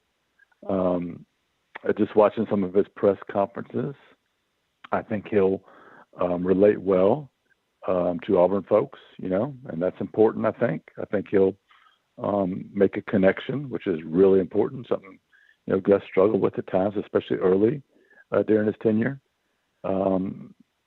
I think it was good Auburn went and got an offensive coach, so he'll have a system, he'll have a way he'll run things, and it's been pretty successful for a group of 5 team. and we'll just see how he matches up recruiting. I don't know if he's going to try to, go head to head with Kirby and Nick and those guys in the Southeast for these 5 stars, or whether he's going to come in here with the idea of I'm going to, get as many good players as I can and try to find the underrated guys and do sort of what Auburn's done in the past. So we'll see. I don't know what his plan is there. That's something I'm going to definitely ask him. Press conference either tomorrow or Thursday, probably tomorrow. But I think it's a really interesting hire. It's definitely out of the box, and it's not Jabba. It's definitely not what you'd expect a normal Auburn coaching search to end in. No, this is definitely not Jabba. I mean, this is like the antithesis of Jabba. Yeah. And I think this hire is going to be right on Allen Green's shoulders. I mean, he's the one that he went out and got this guy. Yes, he did. Against the wishes 100%. Of a lot of people. Yes, he did. I think he got tired of all the BS and said, I'm going to get the guy I want. This is how it's going to be. It's over. It takes some big cojones. Yeah, and to be frank, I think Auburn needed that. Now, whether or not he made the right decision, that's not going to be known for a couple of years, right? I mean, this is every coaching hire. I don't care if it's Mario Cristobal. There was no guarantee he would have come here, or Lane Kiffin would have come here and had great success. You just don't know for sure. And you don't know about Bryan Harsin either. May turn out to be the greatest hire, in the next couple of decades, or may not. But I think I see the potential for him to be very good. I do see that potential. I love that he makes a reference about the Twidiots, though. Yeah. Yeah. But he didn't do it in a really mean way. No, you know what I'm saying? He did. Like he didn't seem angry. I just didn't think I didn't get a bad feeling from it, like he was trying to attack the reporters or anything like that. I think we're all going to get along pretty well. Yeah, he seemed like he riffed with his reporters a little bit when he was at Boise. Yeah. Like he kind of knew them, so that's good. So I think that's good. I think that's real good. And then I guess we should probably just mention, in case nobody saw Turbo transferring, and I mentioned it, but press conference will be tomorrow, possibly Thursday. With Harsin? Yes. Right, not for Turbo. Yes. Right. Yeah, we don't need a press conference for Turbo. I wonder a little bit, it's kind of on the coattails of what we were talking about earlier with Allen, where I think he stuck his neck out and he made this decision on his own. I'm not saying he's rogue. He had Gouge's support, and you would think he also had General Burgess and Quentin's support on this. Yep, maybe some other members of the committee, but certainly not all. There were certainly, you could look at that committee and see which guys were there for certain reasons, if you know what I mean. That they were in line with certain members of the powers that be. Yeah. Right? Yeah. So I just wonder if this affects him, like if this makes his schedule, his timeline at Auburn change at all, where before this search, I would have thought he was going to bounce before too long, within 6 months, maybe a year. But now that this is his guy, and obviously football is the big deal at Auburn, I wonder if this means he's going to be here a little bit longer, or if the people that are mad now who didn't get their guy are going to be coming after him. I don't know if they can get him, though. You know what I mean? Yeah, I think the only way they're coming after him is if things go south, right, or don't get any better. Because I just think now we're, as long as Allen wants to be here, I think he's on good standing until, this goes one way or the other. And if there's a few guys that are upset about this, well, I mean, it's just, it doesn't make sense for them to be that, that upset that they would just try to, push another guy out. That would look bad. And I just don't see that happening. Yeah. Oh, we got some people in the chat saying Allen Green is a hero for doing this, and we got other people that say he needs to be fired for doing this. So, Yeah. Well, I mean, one of the others is going to be right, I guess, But I am genuinely excited because for me and my job, our job, we get to now build new relationships, get to, learn about a new coach. I think there's probably going to be some things done differently. And he's certainly from a totally different system, the Peterson system. And it's been very, very successful. And he's got a pretty decent coaching tree. So it'll be quite breath of fresh air, I guess is the way to put it. Yeah. And I think they need it, man. Yeah, definitely. Getting to be that time. Sure. Yep. All right, brother. I appreciate you jumping on with us, BMAT. Everybody loves you, of course, because you're the doer of many things. So here you are again, doing a little basketball and football chatting. Yeah, we need to get Hunter to maybe do a little look at their offense defense. Maybe I was thinking about that. Cool idea. Before I came on. Yeah. He was on the chat earlier, just kind of giving some real basic stuff, but not nearly as. Oh, I missed that. But not as much. Not as much as Know the Enemy. Although maybe it could be called Know Your Friend. I don't know. Know your new best friend. All right, bro. You behave over there. I appreciate it, man. See you, man. Bye. There he is, BMAT. I got to get a Auburn alumni. Man, I love you, bro. I got to get Jayhead on the horn. I promised him I would, and I want to get.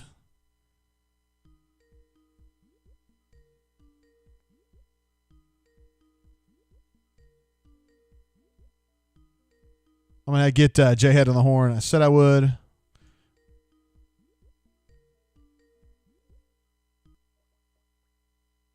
All right. It's going through right now.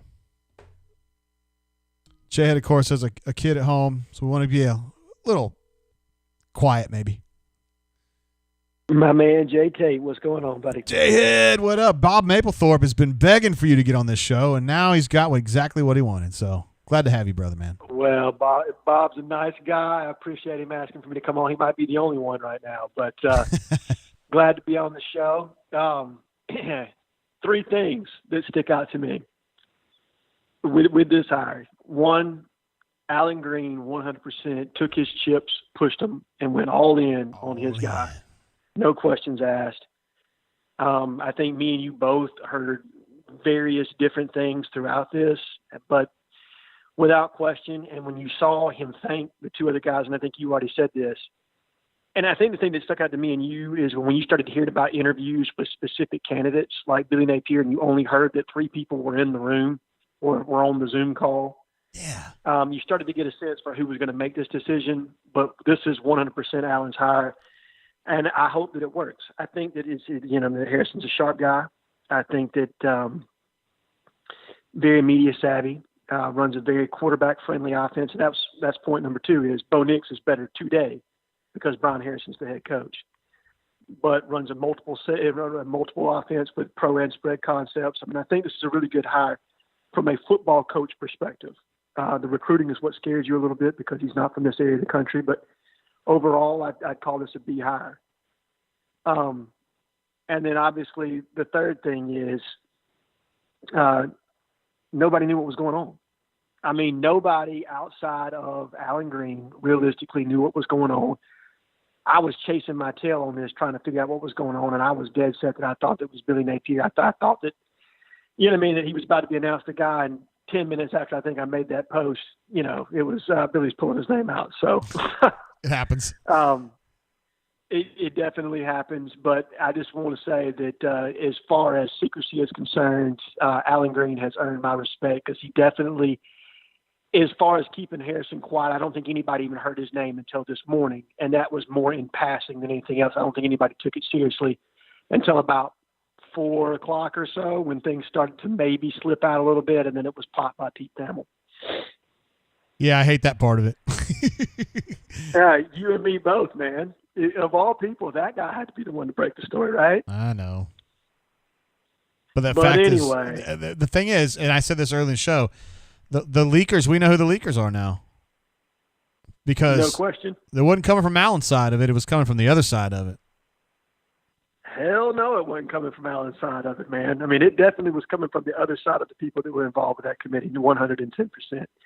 And specifically, I think it really told the tale when the Hugh Freeze stuff started to come out today, because I heard the same thing you did. It was after you posted it, but it started to get to me. And I started thinking to myself, okay, who's really putting this out there? Because Allen wasn't putting Hugh out there. And in fact, in the very beginning, I think you got word that he wasn't even going to be under consideration for this position, specifically because of Allen's involvement, but his awareness of things that happened at Ole Miss due to him working there and being familiar with some of those people.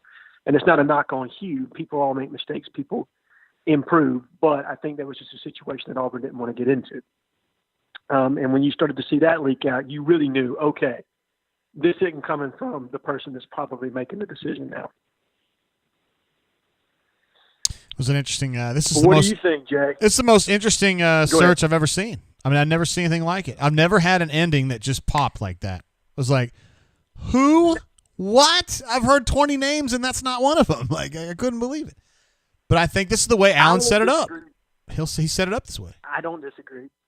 And you texted me that today. You said, "Look, Allen's got a plan. I think something's going to pop here pretty soon. I'm starting to get a beat on this. I think Allen knows what he's doing." And sure enough, it popped quicker than I thought. I thought they were going to reassess, and you probably would see something after Christmas is what I was thinking. But when this hit today, you knew 100% Allen got his guy. And hopefully, because I think that, as an AD, he's a guy that's capable of elevating a program. He's got that kind of vision. I would like Allen to be a little bit more out in the forefront than he has been to this point, but he's gone all in with this guy. And me and you both know that when you hire a football coach and you go out and you go on a limb like this, you're putting your neck out there. I think he's going to give Harsin all the support that he possibly needs. If it flops, it's going to be on Allen. If it's a boom, this is a feather in Allen's cap that's going to give him a lot more autonomy at Auburn moving forward. Still can't believe he pulled it off, though, dude. I mean, I know him and I think a lot of him, but I've just never seen him pull something like this before, and he did it. I mean, he did it. Crazy guy did it. He did it, man. I mean, he 100% did it. I was 5 seconds away last night from thinking we were headed towards Kevin Steele and Tim Jackson. So, you know what I mean? But Allen definitely got his guy. I'm really excited to see what's going to happen. I'm excited to hear the press conference. He's an extremely sharp guy. Yeah. I mean, extremely sharp. And I think as far as press conferences are concerned, you guys are going to have a lot more to work with. And that's no slam at Gus. Right. But you guys are going to have a hell of a lot more to work with moving forward than what you've had in the past 8 seasons. Yeah, I got to step up my question game. One can only imagine. Yeah. Now, obviously, I think the biggest question moving forward is who are his coordinators going to be? Because I think he's going to have to pick 2 guys that he trusts 100%. And then he's going to have maybe 1 or 2 other guys come with him from Boise just that know his system and guys that can kind of help him as far as that migration of what they do at Boise to what they're going to do at Auburn. And then he's going to have to really fill it out. And I think Coach Adams called it. He's going to have to fill it out with some guys that know how to recruit this part of the country. You can't bring a whole bunch of guys from Boise and not have any connections down here to the South when you're going against the big boys, when you're going against Dabo and Kirby and obviously Nick and everybody else in the SEC because, it's a different world here than it is in the Mountain West. And I'm not saying that he's not capable because I think as a head coach, he's going to be a captivating and engaging guy. He's got some charisma to it. But you have to have those guys that can tee him up to close people out. So it'll be really interesting to see what he does on the assistant front and then what he does on an off-the-field staff as well. Yeah, you talking about analysts and whatnot? Well, analysts, his recruiting department, how he wants to handle that entire operation. I mean, football has evolved beyond just the 11 coaches on the field. It sure has. It's well beyond that now. So what kind of infrastructure does he put into place is really what's going to be interesting to me. I don't know that much about his mentor and Chris Peterson. I know he's a fantastic coach, but as far as the intricacies of what he does with an on-the-field / off-the-field staff, I'm not that familiar. So it'll be really interesting to me to see that dynamic and how it plays out. Yeah. Well, we'll be doing that for the next 3 weeks, seeing what he does. And this is really hard for reporters, though, because it's like we don't know this guy and we don't know his assistants, and it's hard to get information at this one little spot here. But we'll see. It'll be a derby, be a scramble. Now, well, I'll give you 2 names that were tossed to me right away on OC that make sense because of their involvement with him in the past. But Bush Hamden, who's the passing game coordinator up at Missouri, that works for Eli Drinkowitz, who used to actually work for Harsin up there at Boise State. He sure did. And then Mike Sanford, who's the OC at Minnesota right now, who was also the OC at Boise at one point. So those are 2 names that got tossed my way right away with people that I'm familiar with that may be in play here. And then as far as DCs go, obviously his DC from Boise State is over at Oregon now, and Andy Avalos, who's a rising star. That would be a name that I would watch as far as defensive coordinators are concerned. He's with Mario Cristobal now? You got it. It's going to be a tough pull right there. It is, but if you're looking for what we can pay a DC versus what they can pay a DC, it's not even in the same ballpark. This is true. Now, I don't believe we're going to be paying anybody what we're paying Kevin right now. And I have no idea what's going to happen with Kevin.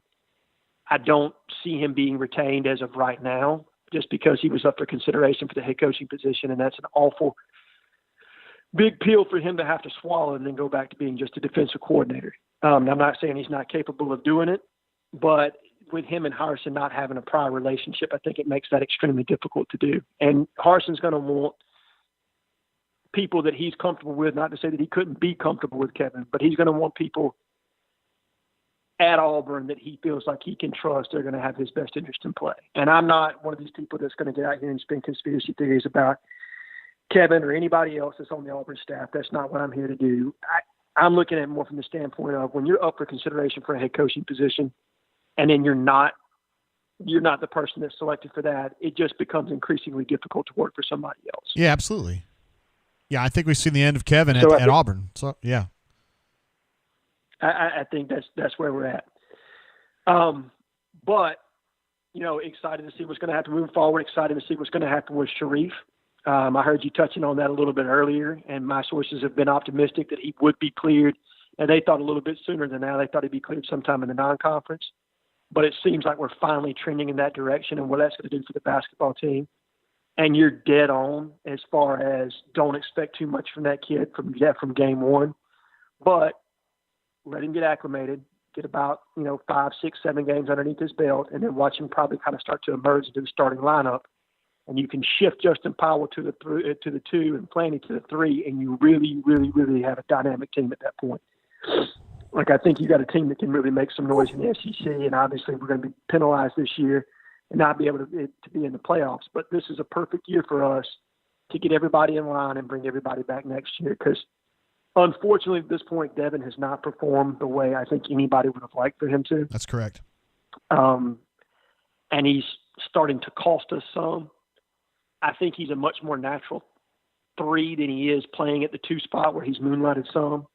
So I think allowing, basically Flannery to be the starter at the 3 and Powell at the 2 just makes us that much more dynamic from a scoring standpoint.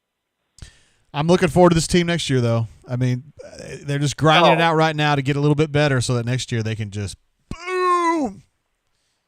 I'm with you. Final Four, baby. I mean, I'm calling it now. Final Four bust. And this next game coming up is a big one because Arkansas, I know a lot of people don't necessarily know this, but Arkansas they're coming up on Auburn's heels fast, I think.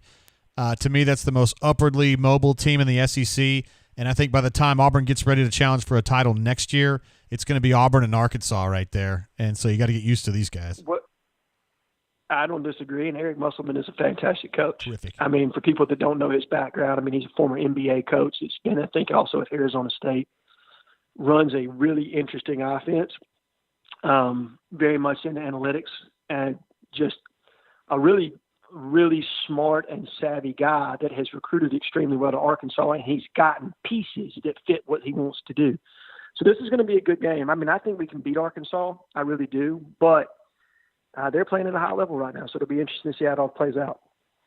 Jayhead, you've been an absolute beast all the way through this coaching search, and even though we weren't always right, you and I appreciate your information, your intel, spending so much time with us here on the show, on the bunker. You've just been an invaluable resource, and it's super, super appreciated, brother. Hey, not a problem, Jay. Glad to do it. Hope to catch you guys here before too much longer. Maybe I can come back for the rundown when we actually have a legitimate National Signing Day versus kind of what we went through this past time. Yeah. So maybe we can do that all again sometime soon. Well, I might do one down in Mobile, too, so it might be closer to you. Hey, I like it. I like it, my man. All right, bro. Be good. All right, Jay. You have a great night, man. Bye-bye. Bye. There he is, Jayhead. Hold on, Auburn alumni. I got to get through a few of these super chats. Bob Mapplehorpy was very, very excited to get my main man, Jayhead, on the horn, and I don't want to forget about his super chats because he's an absolute badass. Great caller, great bunkerer. Here's one of the ones here. It says, if somebody doesn't call in soon, I'm going to blow up the phone. This is before BMAT. I got BMAT on the horn. My bad. I was dragging a little bit. It says, this donation is for the Canoe Man. Canoe Man's an absolute badass, of course.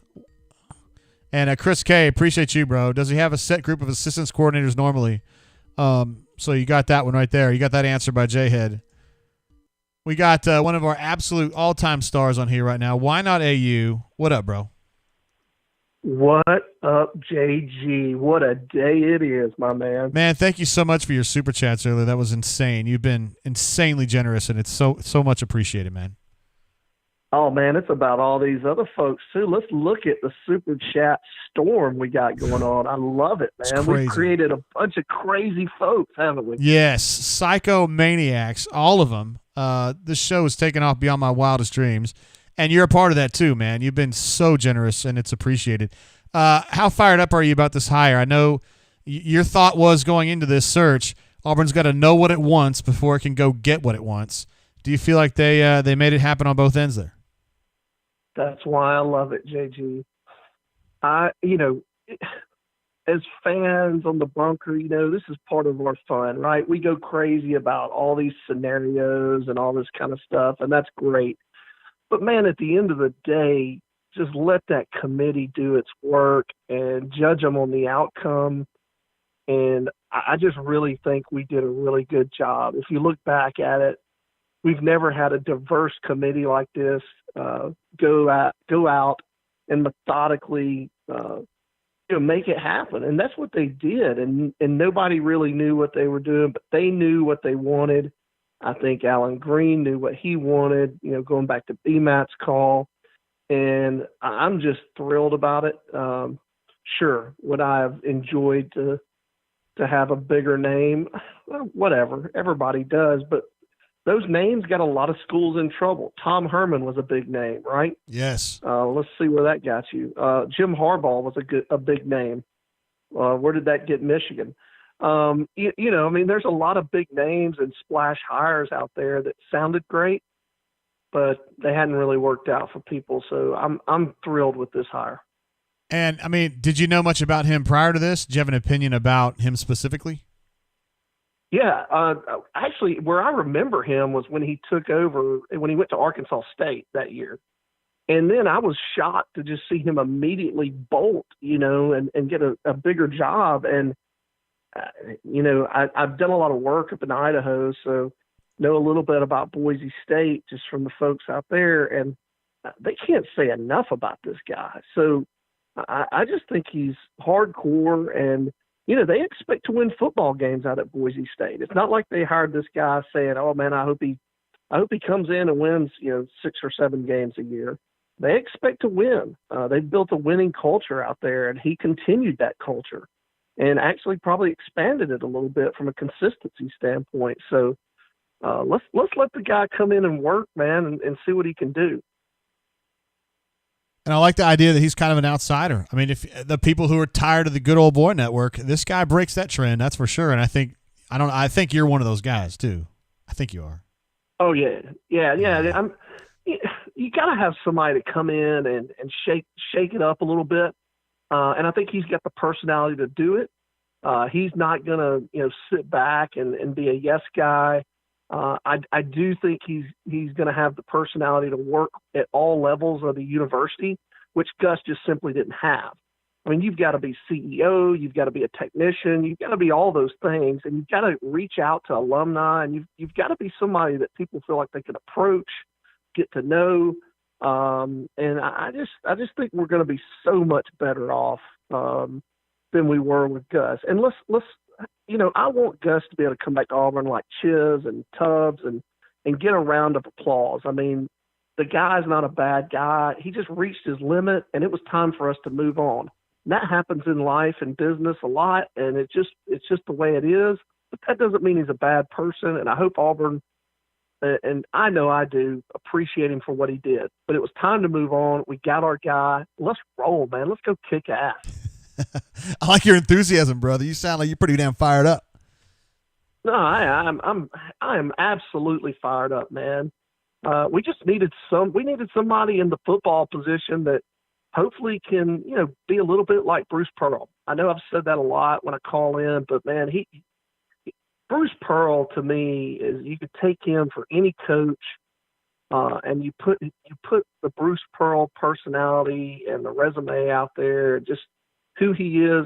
I watched him today drinking some bourbon on an afternoon, watching some good, basketball. And this guy is so intense, but yet at the end he gets on TV and he's like the guy next door, man, that you can just hang out with and have a beer with. And that's what we need as head coach of football too. And we just hadn't had that in 8 years with Gus.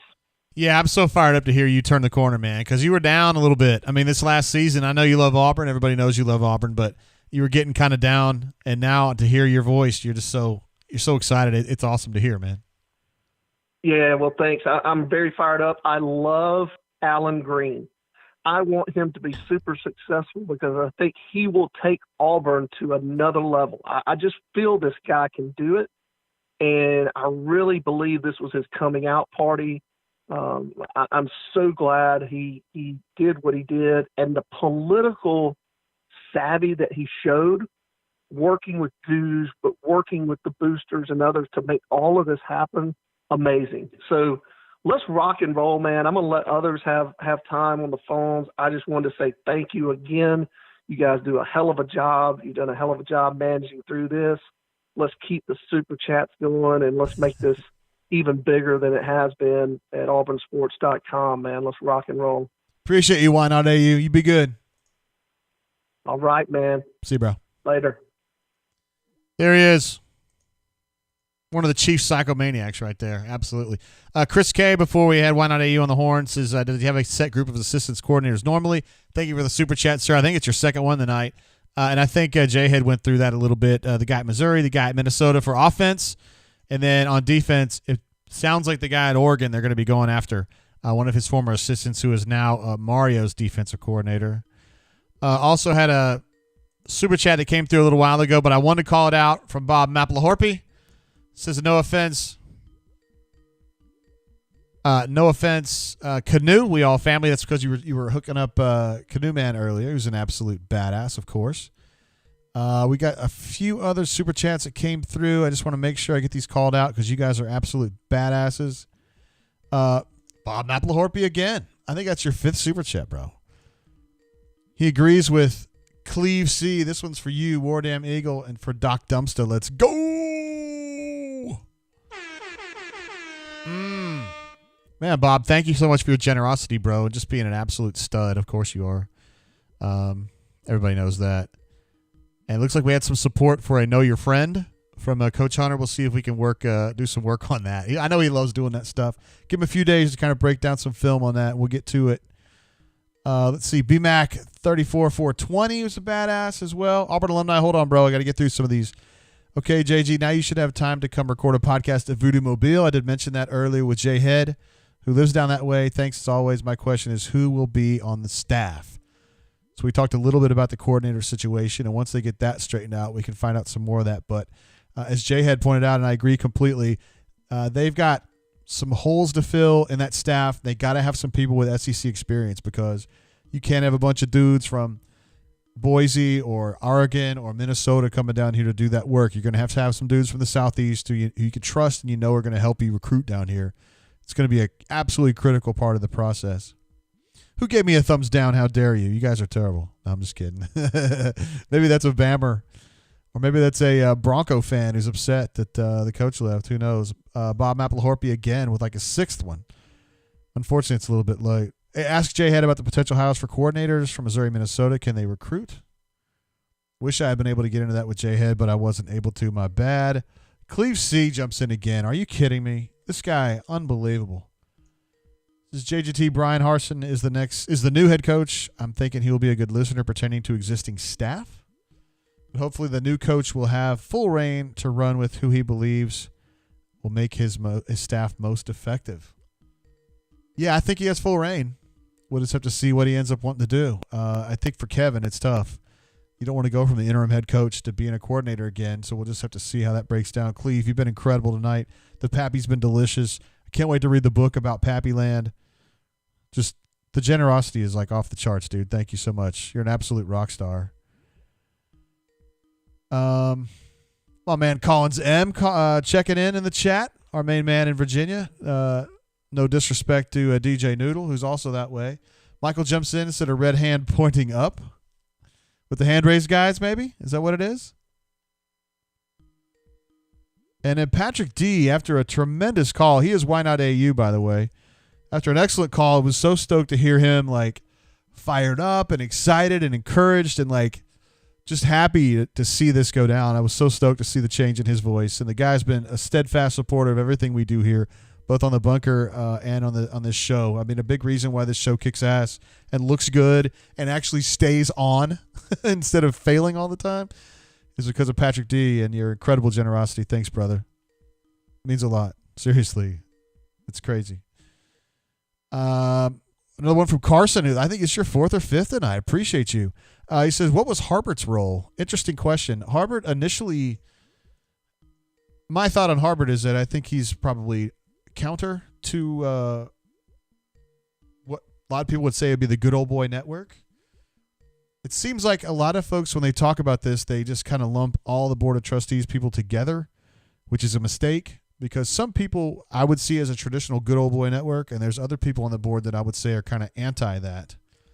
And to me, Raymond Harbert is probably anti good old boy network. Just my opinion. All right. Auburn alumni, call me back now. Actually, I can call you, bro. I'm going to call you, okay? I'm sorry I missed you, bro. I'm just going to call you. I hope you're not freaked out. Hey, what up, brother? I'm sorry. I was in the middle of doing a super chat run through, my man. No, man, I understand, man. When it's raining dollar bills, you gotta do what you gotta do. No, I mean it's just the people's. It's incredible how generous everybody is. It's just nuts, man. Well, it's because everybody's so excited about our new coach, man. Well, yeah, this is an interesting hire, no doubt about it. This is not good old boy network here. No, it's not in any way, shape, or form. And I actually have watched a ton of Boise games with him, both as head coach and OC. And from a football perspective, this is an A hire, in my opinion. I mean, this guy, if you're talking pure ball, he is an absolute. We nailed it in that regard. He's a stud on the field. That's my philosophy on him. And this is from literally I've watched probably 20, 25 games since going back to 06. I think he was OC from like 06 to 10, I think it was. I know he was the OC during Kellen Moore. He coached Kellen Moore. He obviously learned under Peterson, who's one of the best coaches out there ever. And then, of course, he went to Texas, was there for 2 years. I know Mac Brown really thought a lot of him. I think he was there with Applewhite at the same time. I think they were co-OCs. And then, of course, he went to Argy State, and then he went back. But a lot of, there's certain individuals in the chat that have been nonstop. This is a terrible hires beneath Auburn. I guarantee they haven't watched any of the games with Harsin. Because if you're looking at it purely from a football perspective, the guy's awesome. They don't make mistakes. They're physical as hell on the line of scrimmage, and they're very, very multiple and very balanced in their scheme. I think that Bo is going to really thrive under Harsin.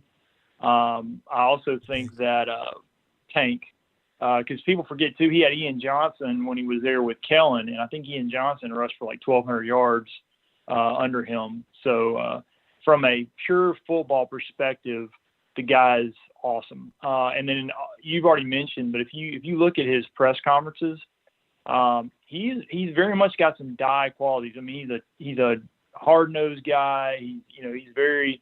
I mean, he's got a personality, but he's definitely got kind of the alpha mentality to him.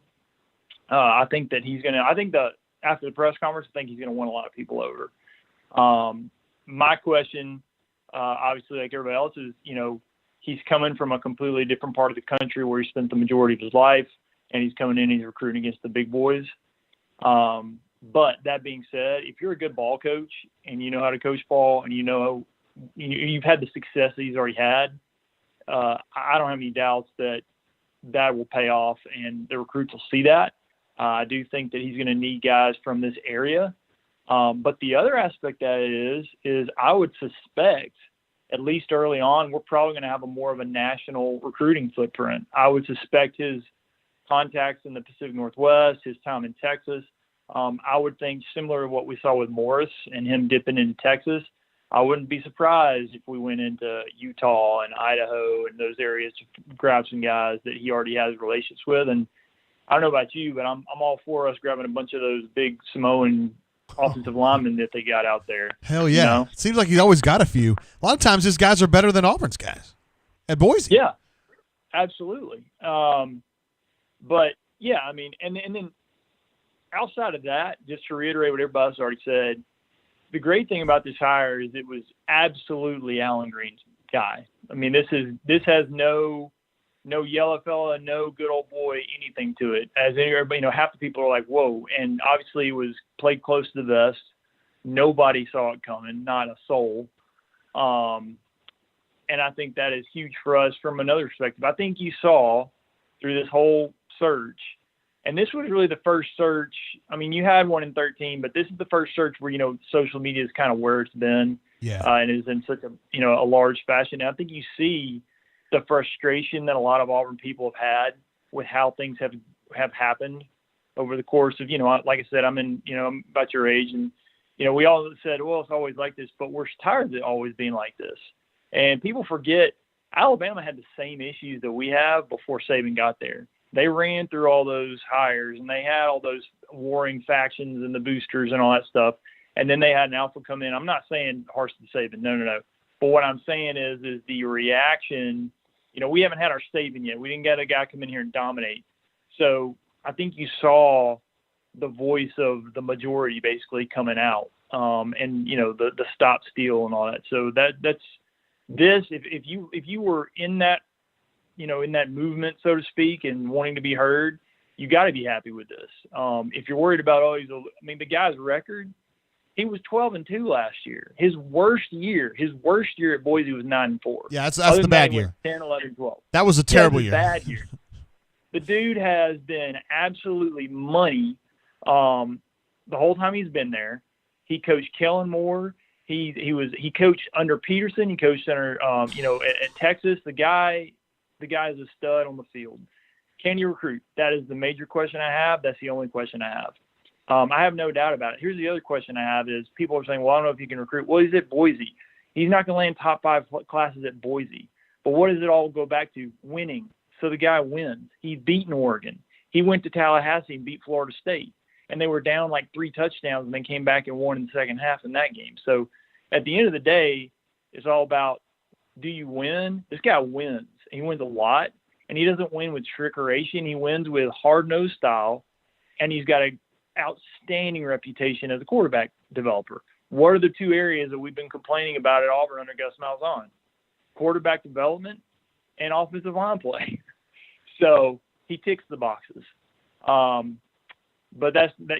Again, like I said, people that are complaining, I guarantee you 99% of them don't even know who this guy is, never seen a game.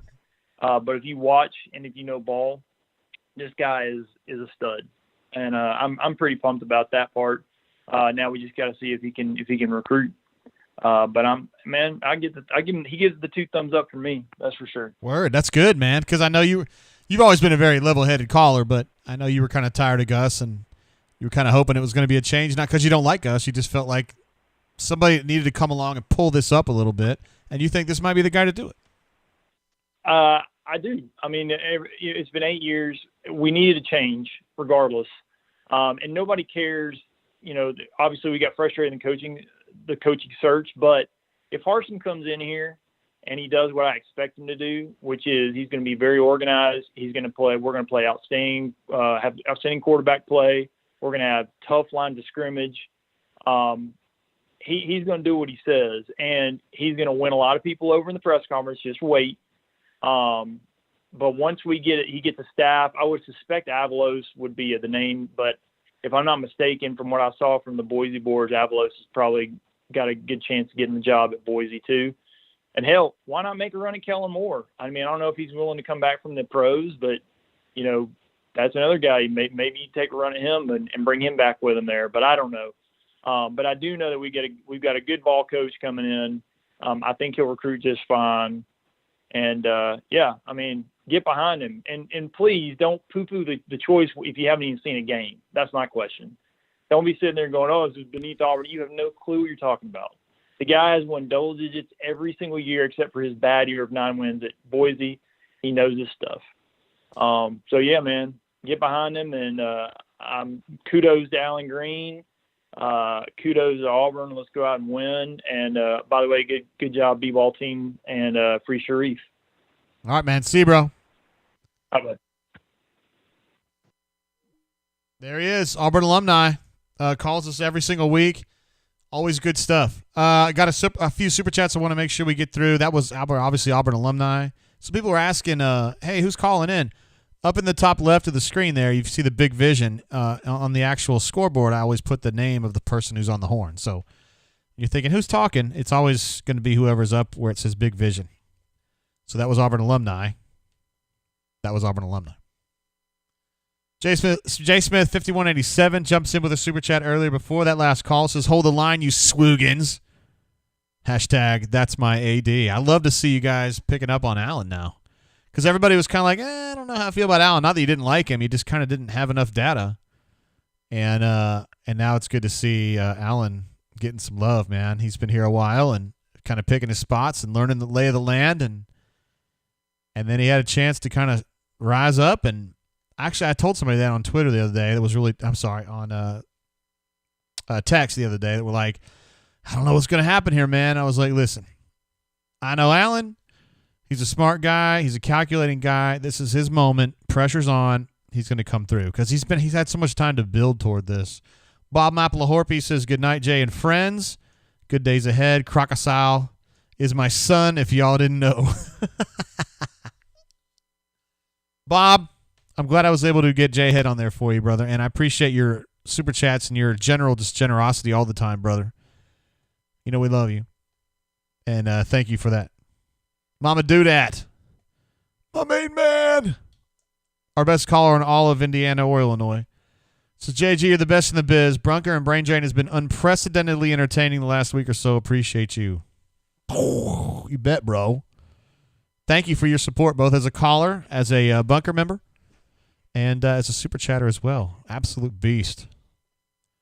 One of the great kings of the Midwest. I think Ryan Powell's probably the actual king of the Midwest, but you're right there, Mama do that. Who gave me a thumbs down? How dare you? Mr. Bloodline says Harsin is a solid hire. Claudel's making me laugh with some of this stuff. D. Lucky says, notes that Auburn alumni was hoping to get Kellen Moore if possible. He's the offensive coordinator for the Dallas Cowboys, which would be, I would think, I'm with D. Lucky, that would be a tough pull. But you never know. Look, Cleve jumps in again. Is this guy absolutely, he's just nuts. I think this is fourth super chat. He's also responsible for this 10-year Old Rip Van Winkle that I've been drinking tonight, guys, by the way, which Cleve made this happen. Unbelievable. I mean, I collect bourbon. I'm not necessarily the master, but I collect it, and this is now the best bottle I got. Unbelievable, man. He says, JGT, you have the brain drain pump. Thanks for all you do. All you and the staff do, Ward M. Eagle. Appreciate you, Cleve. It's just your generosity is just unbelievable. Appreciate you, bro. Let's see. Why Not AU is supporting that call. You like that? Both two guys who are very level-headed. Let's see. Canoe Man knows Ryan Powell. Starting point guard Ryan Powell, king of the Midwest. Oh, D Lucky, phone lines. Yes, yes. I had to turn it off because I wanted to get through those super chats. If you want to call in right now, bro, I've got a line for you. It's not a brain drain if we don't have D Lucky on the horn. Another super chat coming in from Carson, my main man. I don't know as we've seen a bunch of Carson before tonight, but we sure have today. It says previous caller has me thinking 15-0 ship. Thinking they're going to get a championship. I'll tell you what, D Lucky, I'm going to call you, bro.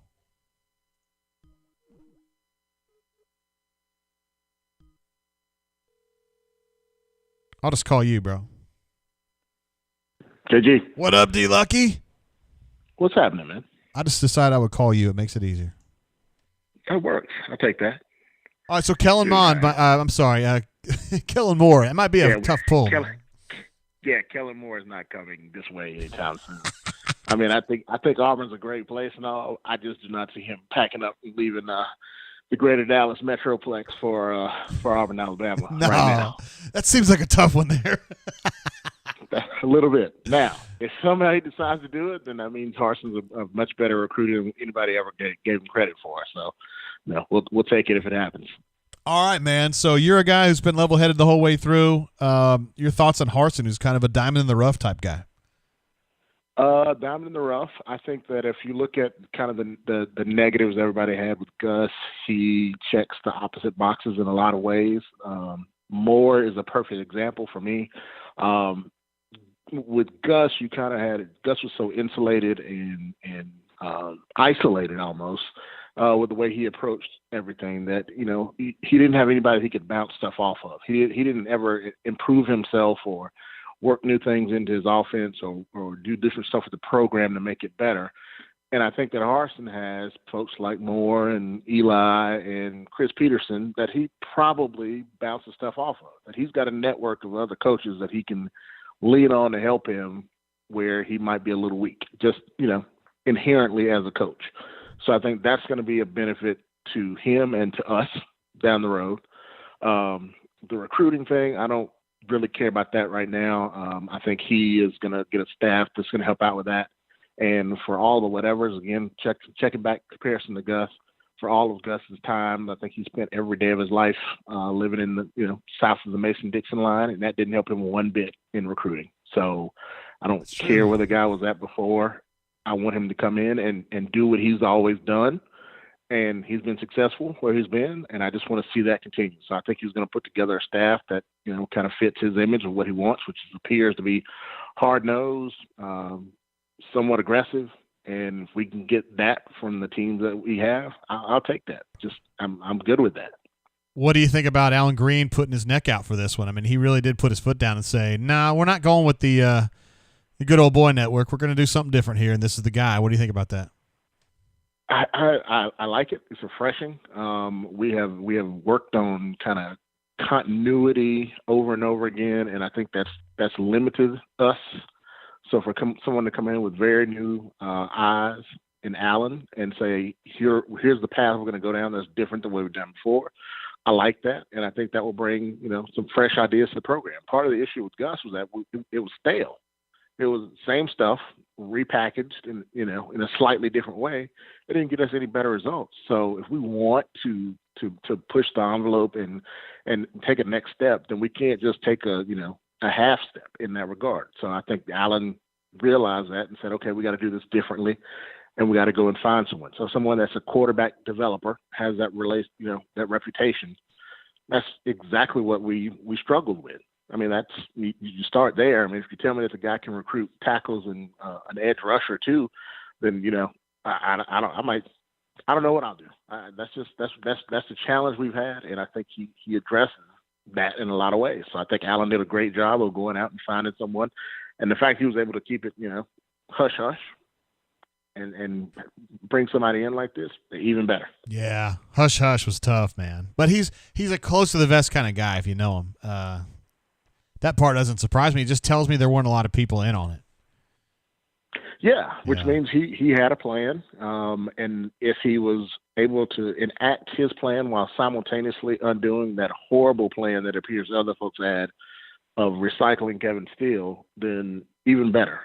There are some people who feel like, this wasn't a big enough name hire, and again, I don't really care about the name or the splash or whatever. I've seen enough of that at other places where it did not pan out. I want a good coach, and it appears that we hired a good coach.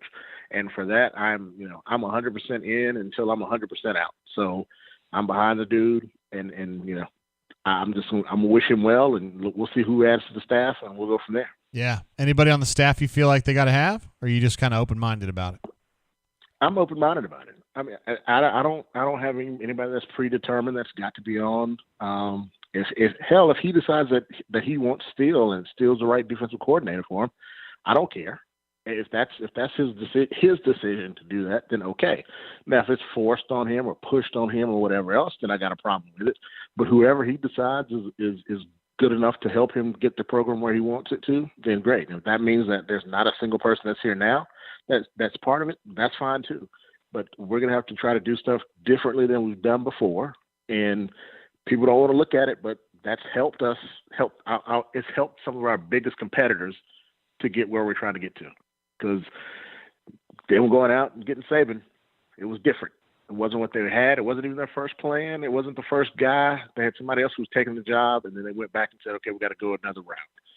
LSU bringing in Joe Brady last year, that was not the norm. This guy hadn't ever done that job, but they felt like they had something different, and it paid off for them. Big time. I want to try that.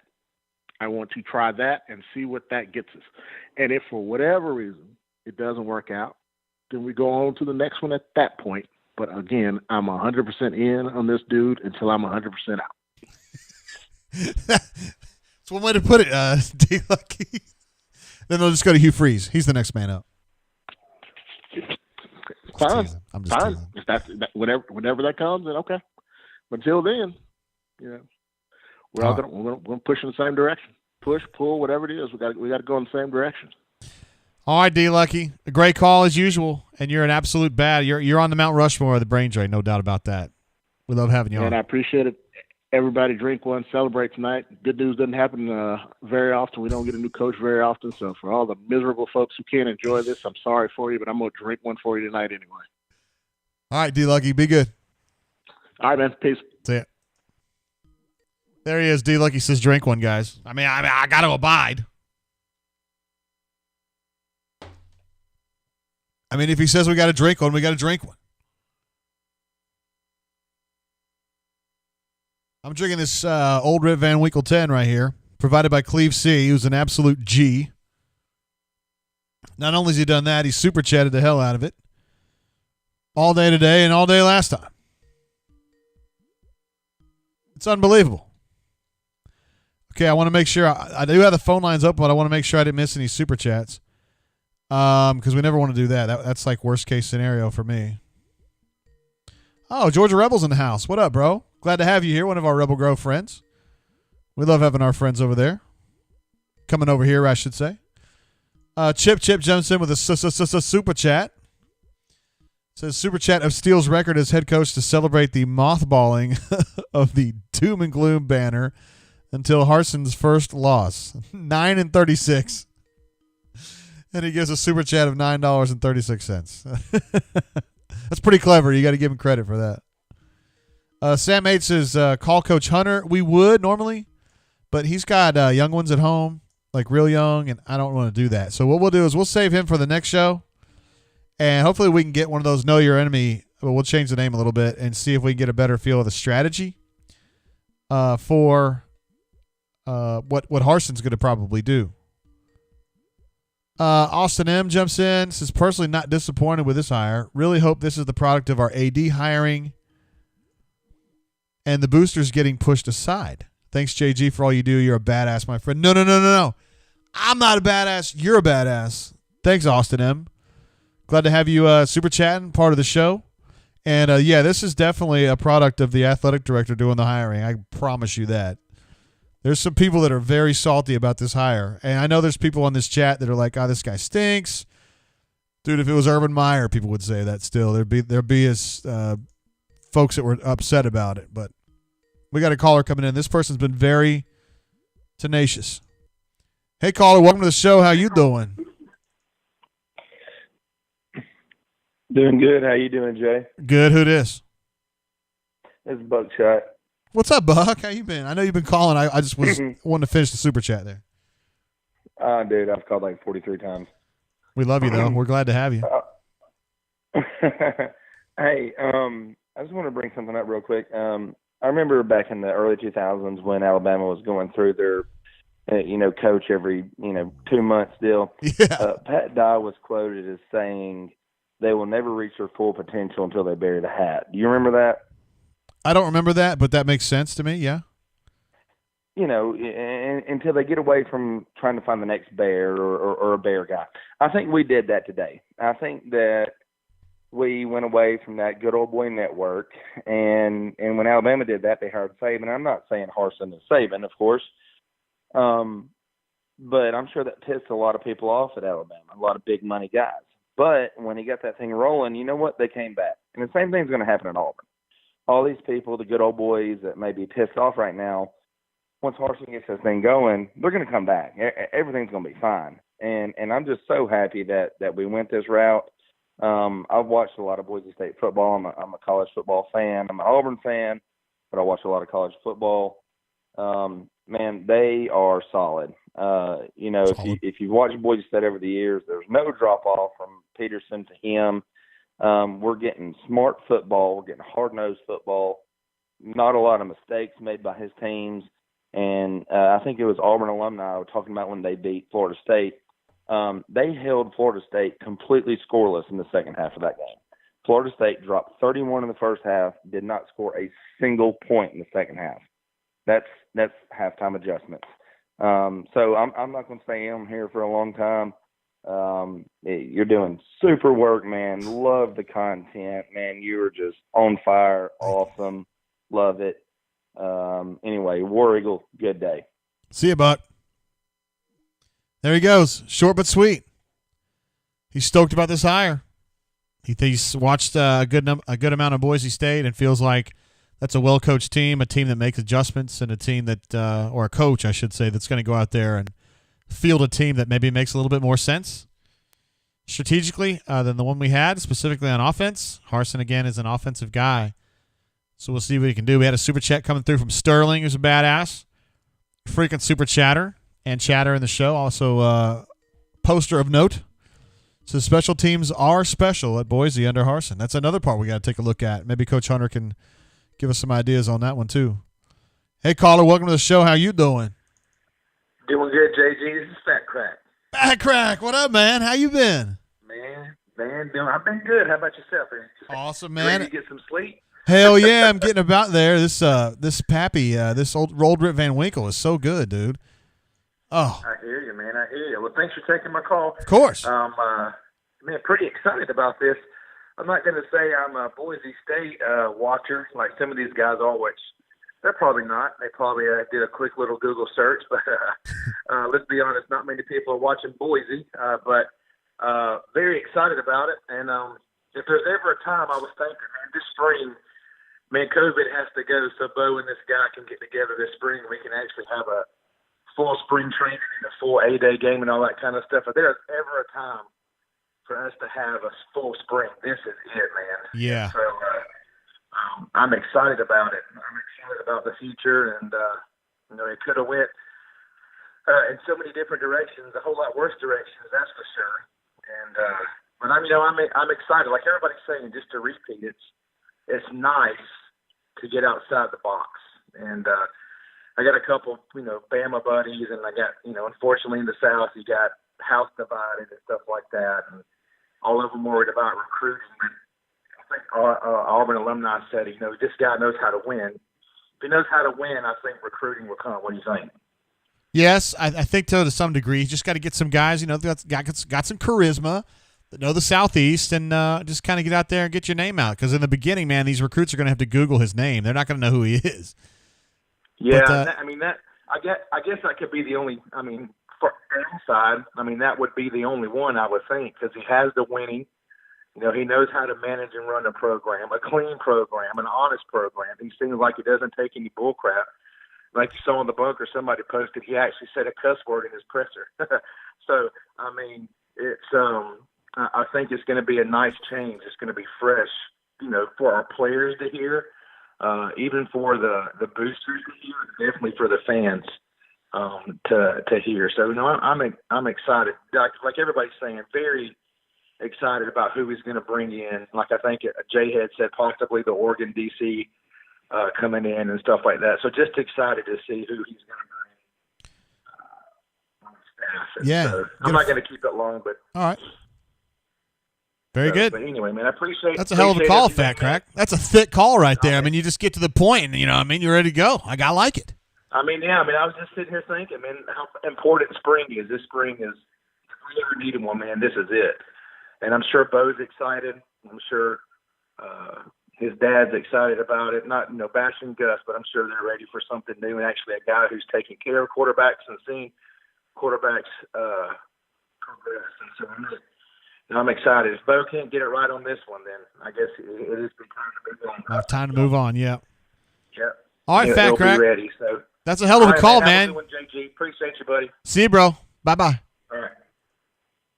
I like that. My granddad Wexler, he would have been really into that guy, into Fat Crack, because my grandfather used to say, you stand up, you speak up, you shut up, and you sit down. Fat Crack's got a point, he makes it, and he's out. I like that. I like that about him. That's a good caller to me. Gentle Brand Puddin' Pops is a great name for one of our chatters here. I made a sock baby with I don't think you're talking about puppetry right there. I really don't. Cleve says he thinks that I'm a super badass. Cleve, no, seriously. You're the man. You're the badass. Alpha wants to know if we had any callers from Idaho. I don't think so, not yet. Hey caller, welcome to the show. How you doing? Hey Jay, it's NWD. Hey, what up, man? Not much. How are you? Great. Thanks for the super chat earlier, bro. Hey, no problem. How are you feeling?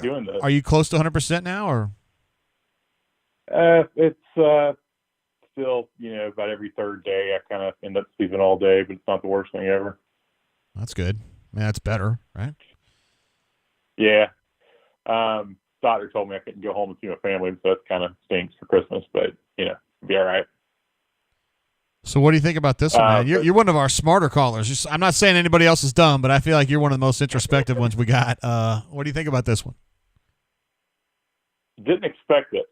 I kind of expected the unexpected the whole time. I mean, it just kind of, played out and seemed like it was going to be one of those things. Because just a lot of it didn't make sense. Didn't seem like the direction any group of reasonable-minded people would go.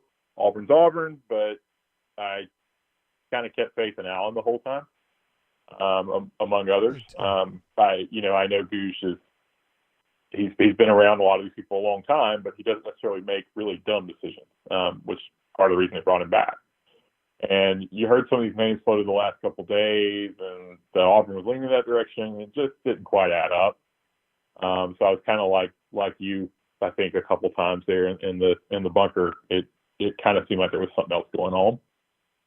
But I was thinking it was, some folks sort of closer to home to go to Boise and pick up Bryan Harsin, who I didn't know a lot about him, but I knew he was a name that people have wanted the last couple of years. He's been mentioned in a lot of big-time coaching searches. So as you've seen, all the national guys are praising us for a change. That's a definite departure from the moves we've made a few times in the past. But, I thought it was positive. And the more I've learned about it tonight, I feel pretty good about it. That's good, man. I like that, showing faith in Allen. Not a lot of people would have done that because they wouldn't have known him well enough to feel like they could have faith in him. I've communicated with him a couple of times, and I think the problem most people have had with him is that he hasn't been vocal. He hasn't been out in the forefront. That's true. He's just kind of he's sort of a quiet guy. I mean, the old Teddy, people are going to love this. Old Teddy Roosevelt quote, speak softly and carry a big stick. Well, that, at least with the public, perception, Allen's not the guy that's going to get up there and make a big vision kind of splash. He's a different personality than that. And it seems apparent to me. I mean, time will tell, and you'll be able to shed a little light, I guess, on what kind of went on behind the scenes here. But it seems to me that, I think they had one direction that he thought was what everybody was agreed on before they agreed to fire Gus. That ended up not being what happened. And some people went in another direction. He wasn't comfortable with that direction. He felt like he was being forced in that direction. And he very carefully let the process play out in a way that he could go in this direction, which was what he was comfortable with. And he got whoever he needed to get on board to make it happen. And that's how you lead. That's exactly how it went down, I think, MWD. That's exactly how it went down, and I agree. That's an assassin move right there, in my opinion. You don't have to play it out as a public spectacle. It's whether you get it done or not that matters. So. Maybe it's going to take a few years for us to know if this is a really great hire or not, because he's got to recruit and he's got to win some of these big games. But I like where they're coming from. Yeah, this guy's got a great pedigree. You never know. And, I know Allen will be held accountable for it based on whether the guy wins or loses. But to me, he's been a success just by getting this done. I mean, and that's the way I'm going to remember this. And I'm sure I'll say something completely different 3 years from now if Harsin's failure as far as wins and losses. But right now, I feel like it's a success just for getting it done. I mean, it's not an embarrassing move for Auburn. We had the top opening, and we probably are going to have the top hire when all the dust settles. The only guy on the board that I thought might have been a better hire was Mario Cristobal. He's not going anywhere. Harsin may end up being a better move than that would have been. I think any of the other names, there were a lot of them. I won't go into them because they're not coming to Auburn, but there were a lot of them that, some people were excited about. I was like, guys, you don't know what you're getting yourself into there. The big drawback, the big concern I have is that he hadn't recruited the SEC footprint before. That's a nightmare of its own situation, but he's done well recruiting what he has recruited, and he's got a great coaching pedigree. One thing that's funny, I don't think anybody's brought up, he played for 4 different coaches at Boise State. 2 of whom have been mentioned in Auburn coaching searches before. One was Dirk Cotter, who comes up a lot of time for offensive coordinator hires. The other one he played for 1 year was Houston Nutt. So that may make certain people a little happier than the connection to Houston Nutt. I forgot Houston Nutt was at Boise. You're right. For 1 year, yeah. He played for Dan Hawkins, who he was a hot name once upon a time. He didn't work out so well at Colorado. He played, I guess he played for Peterson. He definitely he coached under Peterson. And coached a couple years under Mac Brown. Being a part of Mac Brown's coaching network that's a good network to be a part of. And then he, it's impressive to know a guy that he was first a head coach in 2013. So that's been 7 years. He's only 44 years old. So the guy's 44 and got 7 years as a head coach under his belt at D1 football. It's impressive. He's got a lot of things going in his way. And I'm telling you, his record at Boise, as you know, was very good. He had 10-win seasons basically every year, except this one. And he couldn't win 10 years because he didn't play 10. Yeah, well, they had 1 year they only won 9 games. Every other year they won 10. And they played some good teams in there too. But Mark Rippon, I'm having a lot of vocal pauses when I talk, and when I called in 2 weeks ago, which was really kind of the worst of my COVID, I played it back right after I got on the phone, and I listened to myself, and I felt all I was missing was the cough every 3 seconds, and I think I would have been like full Coach Dye status.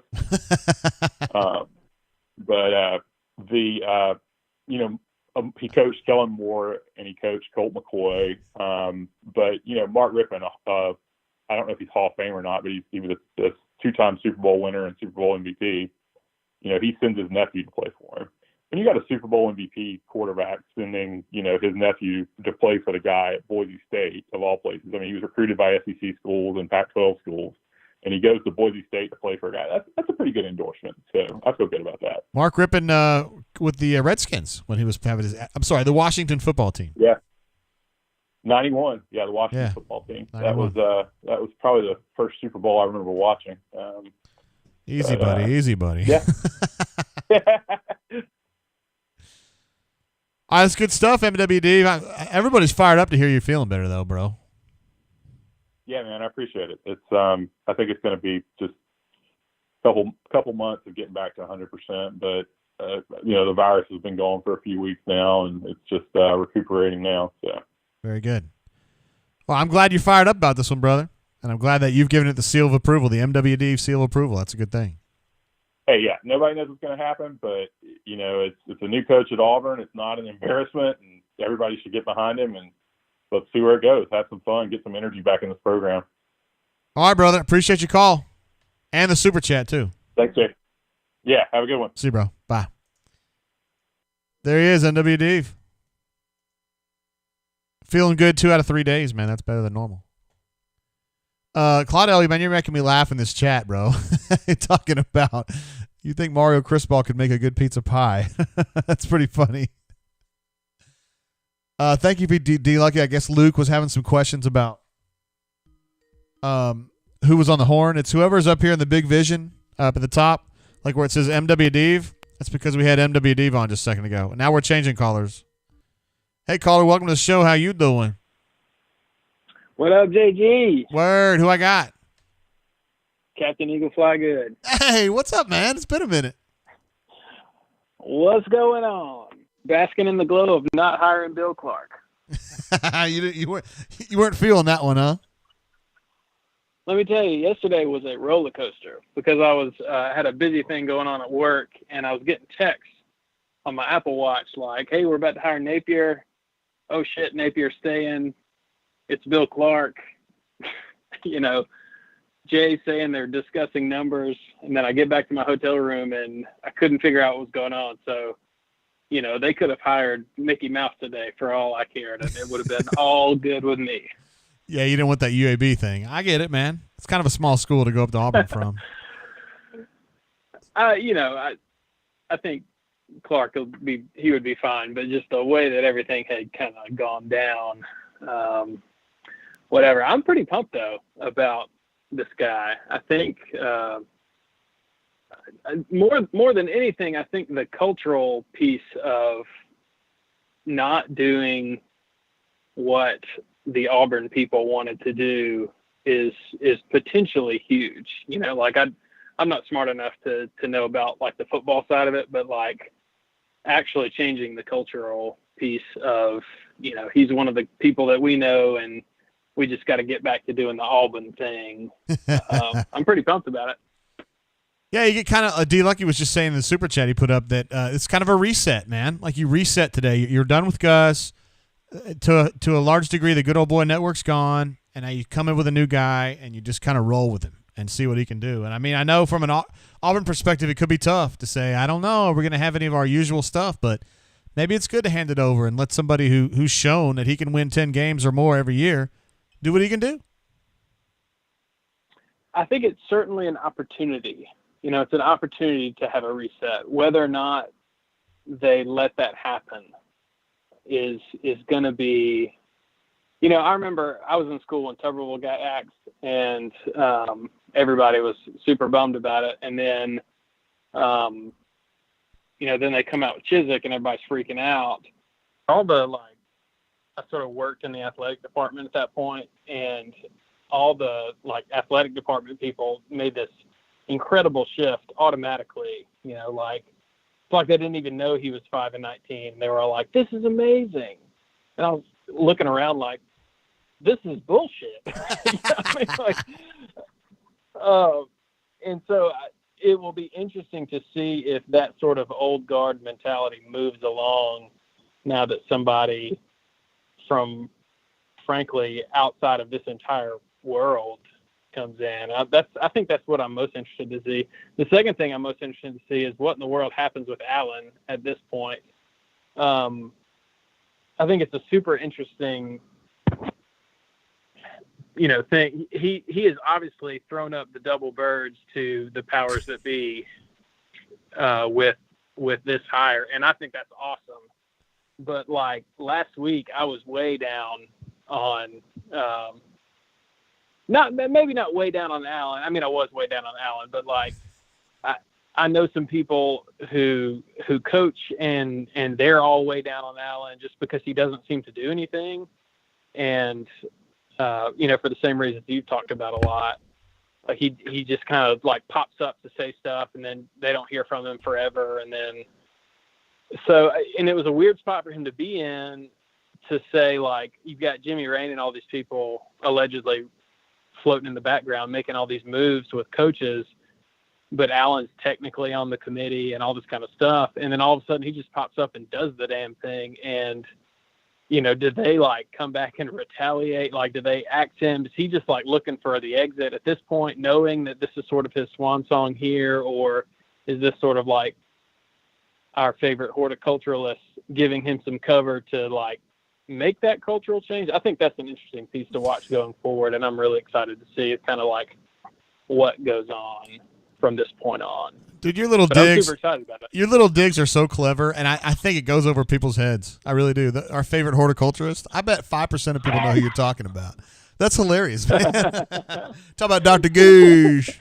Dr. Goosh. Hey, he hits the ground. I hope that he accurately communicated to our new boy all the things that go into the game day experience. Yes. Because that's an important part. Chiefly, getting a good eagle flight out of it. 2020 has sucked for a lot of reasons, but I think that's number one on my list.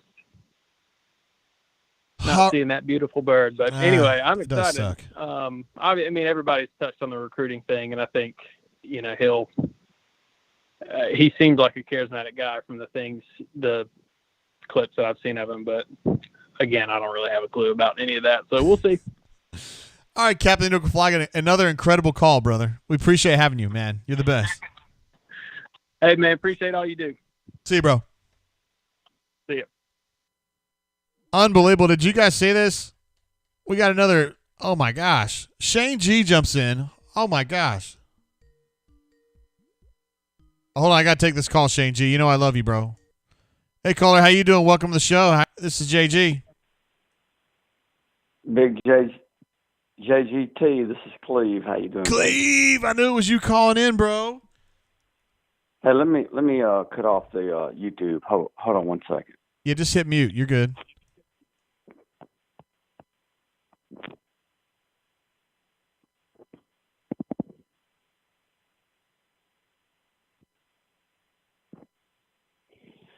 All right, man, I'm back with you. How you doing tonight, man? Well, I mean, my night is really, really anchored by this delicious old Van Winkle that you got me. I don't know what I don't want to know how you got it. I don't want to know. I'm not even going to ask questions, but I'm going to tell you, unbelievable. Thank you. Your generosity is just off the charts, Cleve. Thank you so much, bro. Jay, we've never met, and I think you would probably know better than I would. I've been a bunker member I'm thinking since maybe 2012. Now, I'll go ahead and go ahead and give away my secret. I'm a class of. I graduated in 1980 from Auburn. Okay, that's not that long ago. So, yeah, at least it's in the 80s, not the 70s. But my son graduated in 2008. So we are full thoroughbreds, Auburn bred. And, but, Jay, you do a great show. I mean, the brain drain, that's my main connection. I'm not a real active bunker. I actually have started, doing a little bit more bunkering today. But, and I will say, Patrick Duke, man, and that Jeff guy, those guys are unbelievable. Of course, the Canoe Man and Ruxpin. You got, there's so many unbelievable, guys that you got on your team here. I'm just glad to be a part of your team. And but you are a great host, and I will say this. We're not even talking about Auburn football, but I got introduced to the world of bourbon by my son about 3 years ago, maybe 2 years ago. And, my son is thankful that he introduced me to the world of bourbon because I'm probably his best supplier. But anyway, you always kicking off the show with your bourbon. I've learned more about bourbon probably through the bunker than I have any other, YouTube. That's huge. And, and I just thought, I did, I was kind of keeping up, and I saw the book about Pappy's coming out by Wright Thompson, and and he was signing some autographs, and so I ordered, a handful of those books to give away to some of my bourbon buddies, and then after listening to you, and I thought, hey, Jay needs a copy of this book, and and for all the audience out there, it's a great, fantastic book. It's a wonderful book about Pappy's and about the world of bourbon, but anyway, I sent that. I said I'm going to send that to you, and I thought, man, you just can't get this book without at least a Pappy's 10-year bourbon. And so, anyway, you're just a fantastic host, and thank you. I thought, hey, it was just a pleasure to gift that to you. And anyway, I'm very excited about the hire today. I think Alan Green. I don't know much about how all that operation works, but I think he really, put his boot down and made the decision and got the people, rallied behind him. I'm excited for what is fixing to happen. It does remind me a little bit about Pat died. But of course, obviously Pat, coached under Bear Bryant in the SEC. But I think it's going to be a great opportunity for Auburn and for the Auburn family, and really looking forward to it. Well, I mean, the guy's going to be tough, and they're going to play tough football, and I think Auburn people are going to love that about him. And I think they're also going to love, a lot of them are, that he's going to be an outsider. Some different ideas. Absolutely. Not beholden to anybody who's already here, and I think that's going to really appeal to some folks. I do. I agree. I think he will be a great listener. I think Alan Green and the people around Alan Green that are all about this new hire. I think Bryan will be a great listener, but hopefully, like I said, he will be comfortable in his own skin. He'll make his own decisions and feel good about it, and we'll rally the troops. And I think it'll flesh out in this next year. I think we're going to see some exciting things. Cleve, you've just been unbelievable, dude. You're an absolute G. Your generosity knows no bounds. And this Pappy, first time I've been able to drink something like this. And thanks for making that happen, brother. Man, I appreciate you. And this is my first time call, and we'll be back to visit with you. Okay? All right, brother. You be good. All right, buddy. Take care. Bye-bye. There he is, Cleve C. An absolute beast. Unbelievable. I mean, I just don't even know what to say about that guy. I could just spend all night talking about that guy. His generosity is unbelievable. And speaking of that, Shane G. Good God. Look at this. Look at this super chat, you guys. It says, God bless you, JGT, BMAT, Jay Lee. Thanks for the bunker for the hashtag Stop Steal movement. Thanks to ADAG for truly holding the line. Thanks to Goosh for blowing up the plan. What a wonderful roller coaster. What a wonderful roller coaster ride over the last 10 days. The bunker made it a blast. The brain drain rocks. Let's go, Bryan Harsin, War Eagle, and Merry Christmas. Man, he got all the bases covered on that one. Shane G, unbelievable, bro. Thank you so much for that. The generosity is astounding. I mean, it's like Christmas time, and you guys are just like, man, crazy. I just don't even know what to say, man. Thank you so much. I mean, you and Cleve back to back like that, it's crazy. Jeff also, why not AU? All you guys, man. I mean, and you don't have to super chat. I mean, everybody. I mean, all the folks that are always here every week. It's crazy. Let's see. I Davis J. Any candidates we almost had? I don't really know how to describe that. I'm starting to wonder if. My feeling is that ADAG had this plan going for a minute now. I told you guys in the bunker, when coaches start pulling out of a coaching search, that usually means there's a bigger dog there that they aren't going to get the job. That was my hunch. And then here a day after Napier, although Napier was a little bit of a different situation, but Bill Clark is like, I'm not going to take the job. I mean, he was not going to beat Bryan Harsin for this job. He wasn't. Captain Eagle Flygood can rest assured knowing that wasn't going to happen. And then Billy Napier's a different situation. Call Me Biscuit says, I finally understand this horticultural reference. Thank you, Captain Eagle Flygood. It was our favorite horticulturist. It's so clever, man. Reject said, any chance we bail in the bowl game? I don't think so. I haven't heard that. I mean, as of tonight, Kevin was working on that game. And he deserves a lot of credit, man. He's been giving it hell. I mean, he's been working. He ain't just chilling. Shay, that's insane, bro. Thank you so much. I'm about to get choked up, man. It's pathetic on my part. Too Toxic jumps in, says shout out to the Warriors that were there. Hashtag Stop Steal and held the damn line. Hashtag Get Wrecked Steal. Just as I compliment Kevin Steele, then we get a Get Wrecked Steal. I think this is more about. I think you guys are more about Good Old Boy Network than you are Kevin, because Kevin's good people. He's worked hard and he's good, man. He cares. Let's see. Elite Gus coming in again with another super chat. The guy's been insane today. I think that's his fourth one. JGT agree. I said earlier I thought it was a 6 out of a 10 hire. Elite Gus agrees with me. He says, I'm reserving judgment until we see some stud ponies sign up. Until then, #basketball school. Because the stud ponies right now at Auburn are wearing basketball shoes. That's absolutely true. Where Bruce he's the only guy in the world outside of John Calipari, maybe, who goes out to find some diamond in the rough 4-stars. He's the only guy that cold calls JT Thor a month before signing day and says, hey, man, I know you're like a high 4-star prospect. You're looking at a bunch of schools, that are really good. But, hey, man, we could probably use you. You interested? JT Thor goes, yeah, you know what? I kind of am. And then he signs him.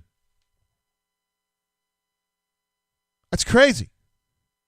Elite Gus says, JGT about to get a 1099. Oh, believe me, YouTube makes sure that I feel like YouTube is like a IRS front. Those people are so militant about taxes.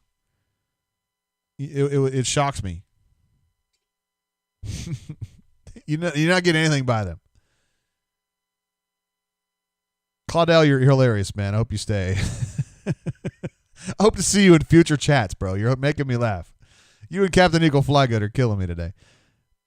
Chris M., who is a famous bunker, but I'm not going to put the two handles together if you don't know who he is, says, geez, Jay, you might be able to bump up to the Natty Light Ice with all these super chats. Yes, man, I'm going to move up from Milwaukee's Best to Natty Light Ice. It'd be a step forward. Actually, my friend J Dub once said, he told anybody who knows him, me in particular, because I'm one of his best friends, he says, if you ever see a bottle of or a can of Milwaukee's Best in my hand, punch me so hard that I'm knocked out, because I need to have my ass beat if I'm doing that. And things are so bad that I need to be knocked out. I used to drink that stuff like it was water, though, which is kind of what it is, I guess. Solo Tiger says, JGT, can you answer the real question everybody has? Is Sharif about to get cleared? Is that why Turbo is transferring, or is he just upset that he's not needed with Powell and Flanagan running point? Solo Tiger, that's a great question. I think that's a combination there. I do. We believe that with Sharif going from not being able to practice to he has a finite practice window right now, which goes about another 2.5 weeks. We think he's headed toward a clearance. So at that point, yeah, I think Turbo would be in trouble. Because, Flanagan is going to play ahead of him regardless. Cambridge, even in the situation he's in right now, is going to play more than him. Powell's going to play more than him already. And then if Sharif comes in, that's a wrap. And I just think they need to go somewhere. I think he needs to go somewhere where they need a guy like that. A super fast 2 who can go to the hole. Not everybody can use that, but there are people who can. MWF, the phone lines are down. Dude, I just had people. I know you're trying to get through, bro. I had to get through that super chat. Yeah, I had to get through that. Andrew G says, drinking Jefferson's Reserve, enjoying the holidays, and JG got to make me feel like a poor. What? I am too, bro. Only reason I'm able to drink this old Rip Van Winkle is because of Clee's generosity, but it is delicious. Good God. Made in Frankfort, Kentucky, I believe under the purview of Buffalo Trace. That wasn't always the case, but I believe it is now. It's delicious. Daniel P. says, you're damn right. We stopped steal. Super chat coming through from Alex B. Oh, my gosh. Thanks, JG, for all that you do and your team do. Excited for Harsin. Great hire. Unbelievable. Thank you so much, bro. Thank you for your support. Yeah, it seems like a lot of folks believe that it was a good hire. I think a lot of people just wanted to go a different direction. And I think that Bryan Harsin represents that. Alex, appreciate you, bro. Let's see. We do have someone from Idaho jumping in here. It says Auburn should be happy to get Bryan Harsin. We will miss him in Idaho. He ain't scared of nothing and will light fire under asses. Speaking of that, there was something I saw earlier that BMAT had passed along. It was quoting Elijah Drinkwitz, who is a former Auburn GA. Actually, I knew him as a GA at Auburn, is where I met him when Auburn was really good in 2010. He ended up going to Boise State to be the offensive coordinator, I think, and maybe around 13-ish, somewhere like that. So he worked for Harsin. And here's the quote he said about him. He said, Hars, like using the slang word for Harsin, Hars is a hell of a guy. Bryan is a dickhead. Whichever one shows up to work, you know what the rest of the day is going to be like. If Hars walks in, you're like, this is going to be a great day. When Bryan calls you an MFer on third down because you didn't get a conversion, here we go. Put your hard hat on. So that's kind of what you're looking at there. I think the days of, Gus saying, horse crap. That's horse crap.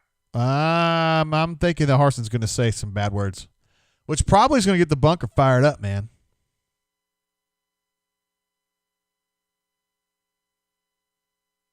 Chris A. jumps in again. Unbelievable. Says, this is for the administrative assistant. What does she think of the new hire? Oh. I haven't asked her. She was getting on my case today a little bit earlier because I was so anxious. Coaching searches are tough because I want to be good and I want to be right and I want to be first. And I wasn't first today, but I wasn't ever, whatever.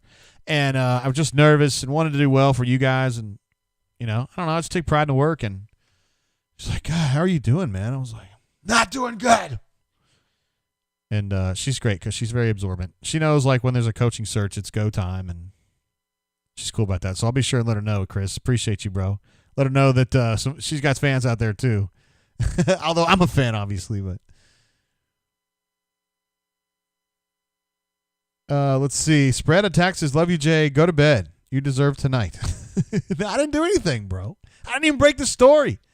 Pete Thamel got me on that. Of course, he got all of us on the Auburn beat, but still, good God. Really 989 says, Jay, you should try mixing that with Coke Zero. How dare you? I am not administrative assistant. I don't even drink anything with Coke. It's just gnarly.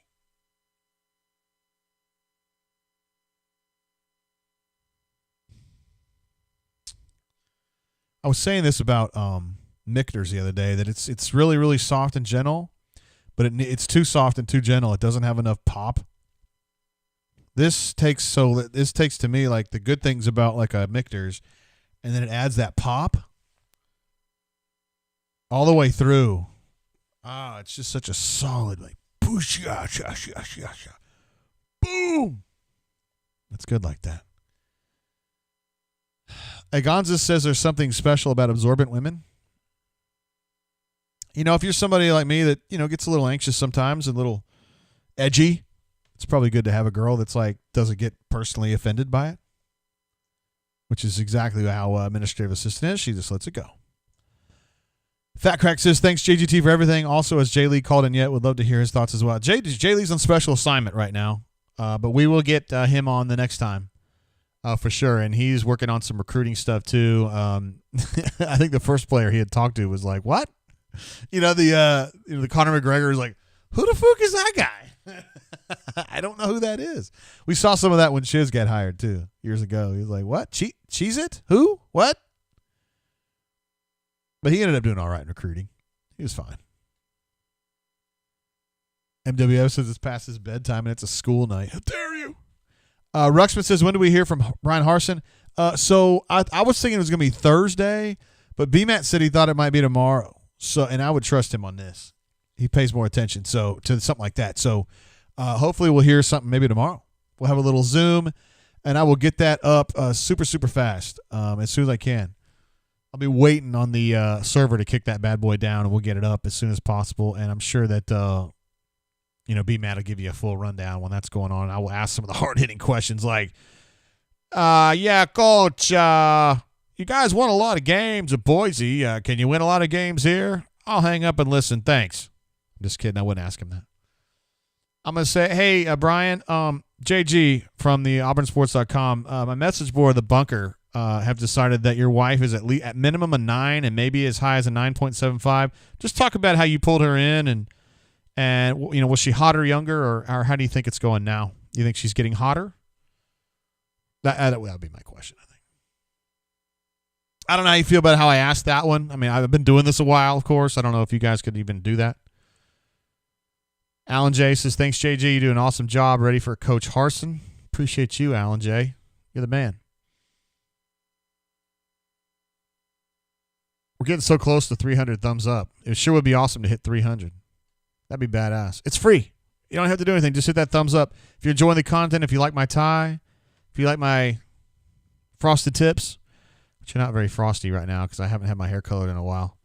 But nonetheless, if you think Cleve C is a G, if you think Jeff's an absolute beast, if you think our callers have been awesome tonight, just give it a thumbs up. It's free. Corey's suggesting maybe some carb-free Sprite Zero with the Pappy. We'll never do it. BMAT 34420 with his second super chat of the night. Unbelievable. How much is the bunker chipping in for the buyout after the big haul tonight?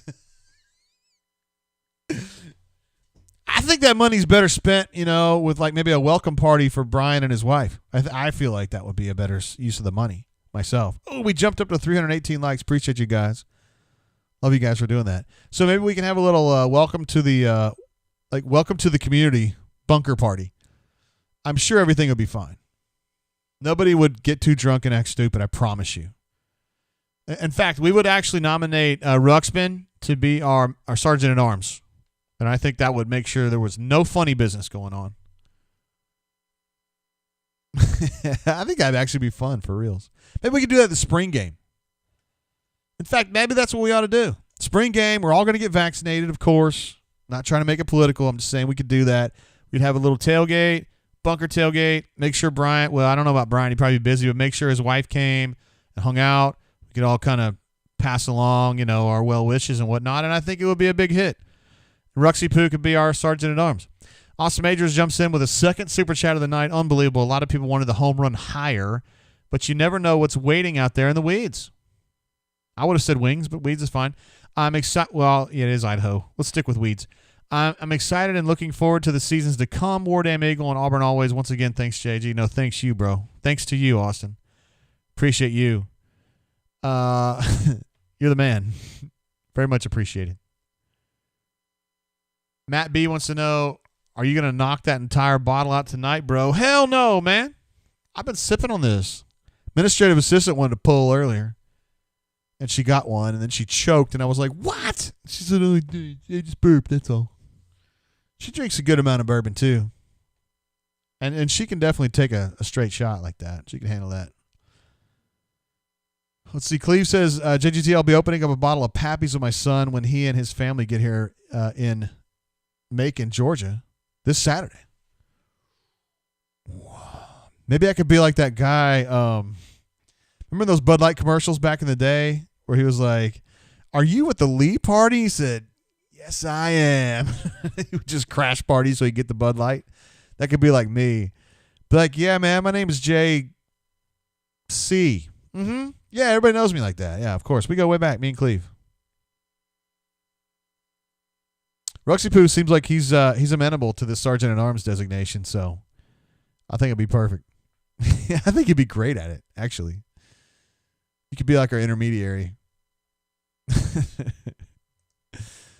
Let's see. Carson jumps in. Fifth or sixth super chat tonight. Unbelievable, Carson. That's the way to make an impression, bro. Your first super chat show, I should say.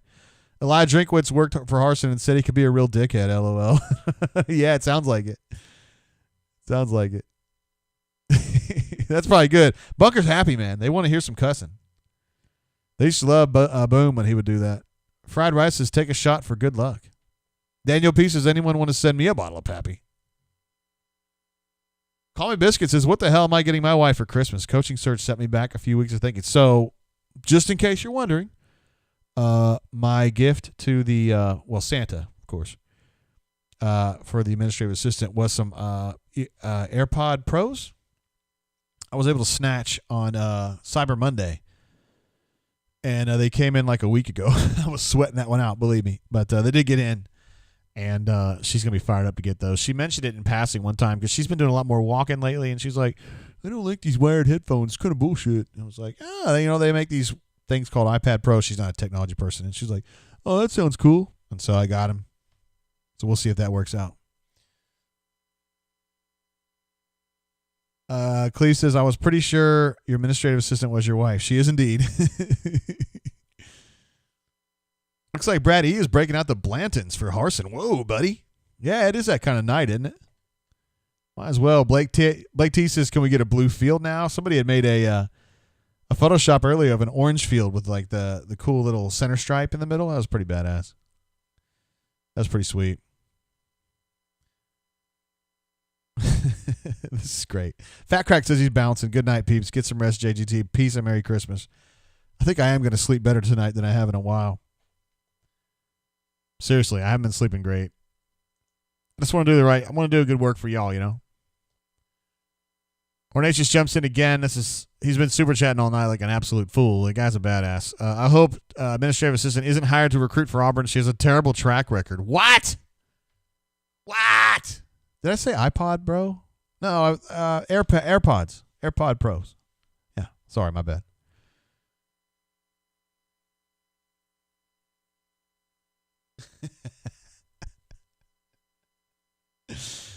Elika says that first MFer might be orgasmic when he gets out there MF somebody. I think it's who's it on the bunker? I think it's Russ 10 that has the picture. The picture I took of Boom cussing out that safety from Opelika. I forgot his name now. Absolutely just undressing a kid. I think the bunker loves that stuff. AirPods is what's that? Great to be an Auburn Tiger. Yes, I'm sorry, man. I remember when an iPod was a big deal. AirPods.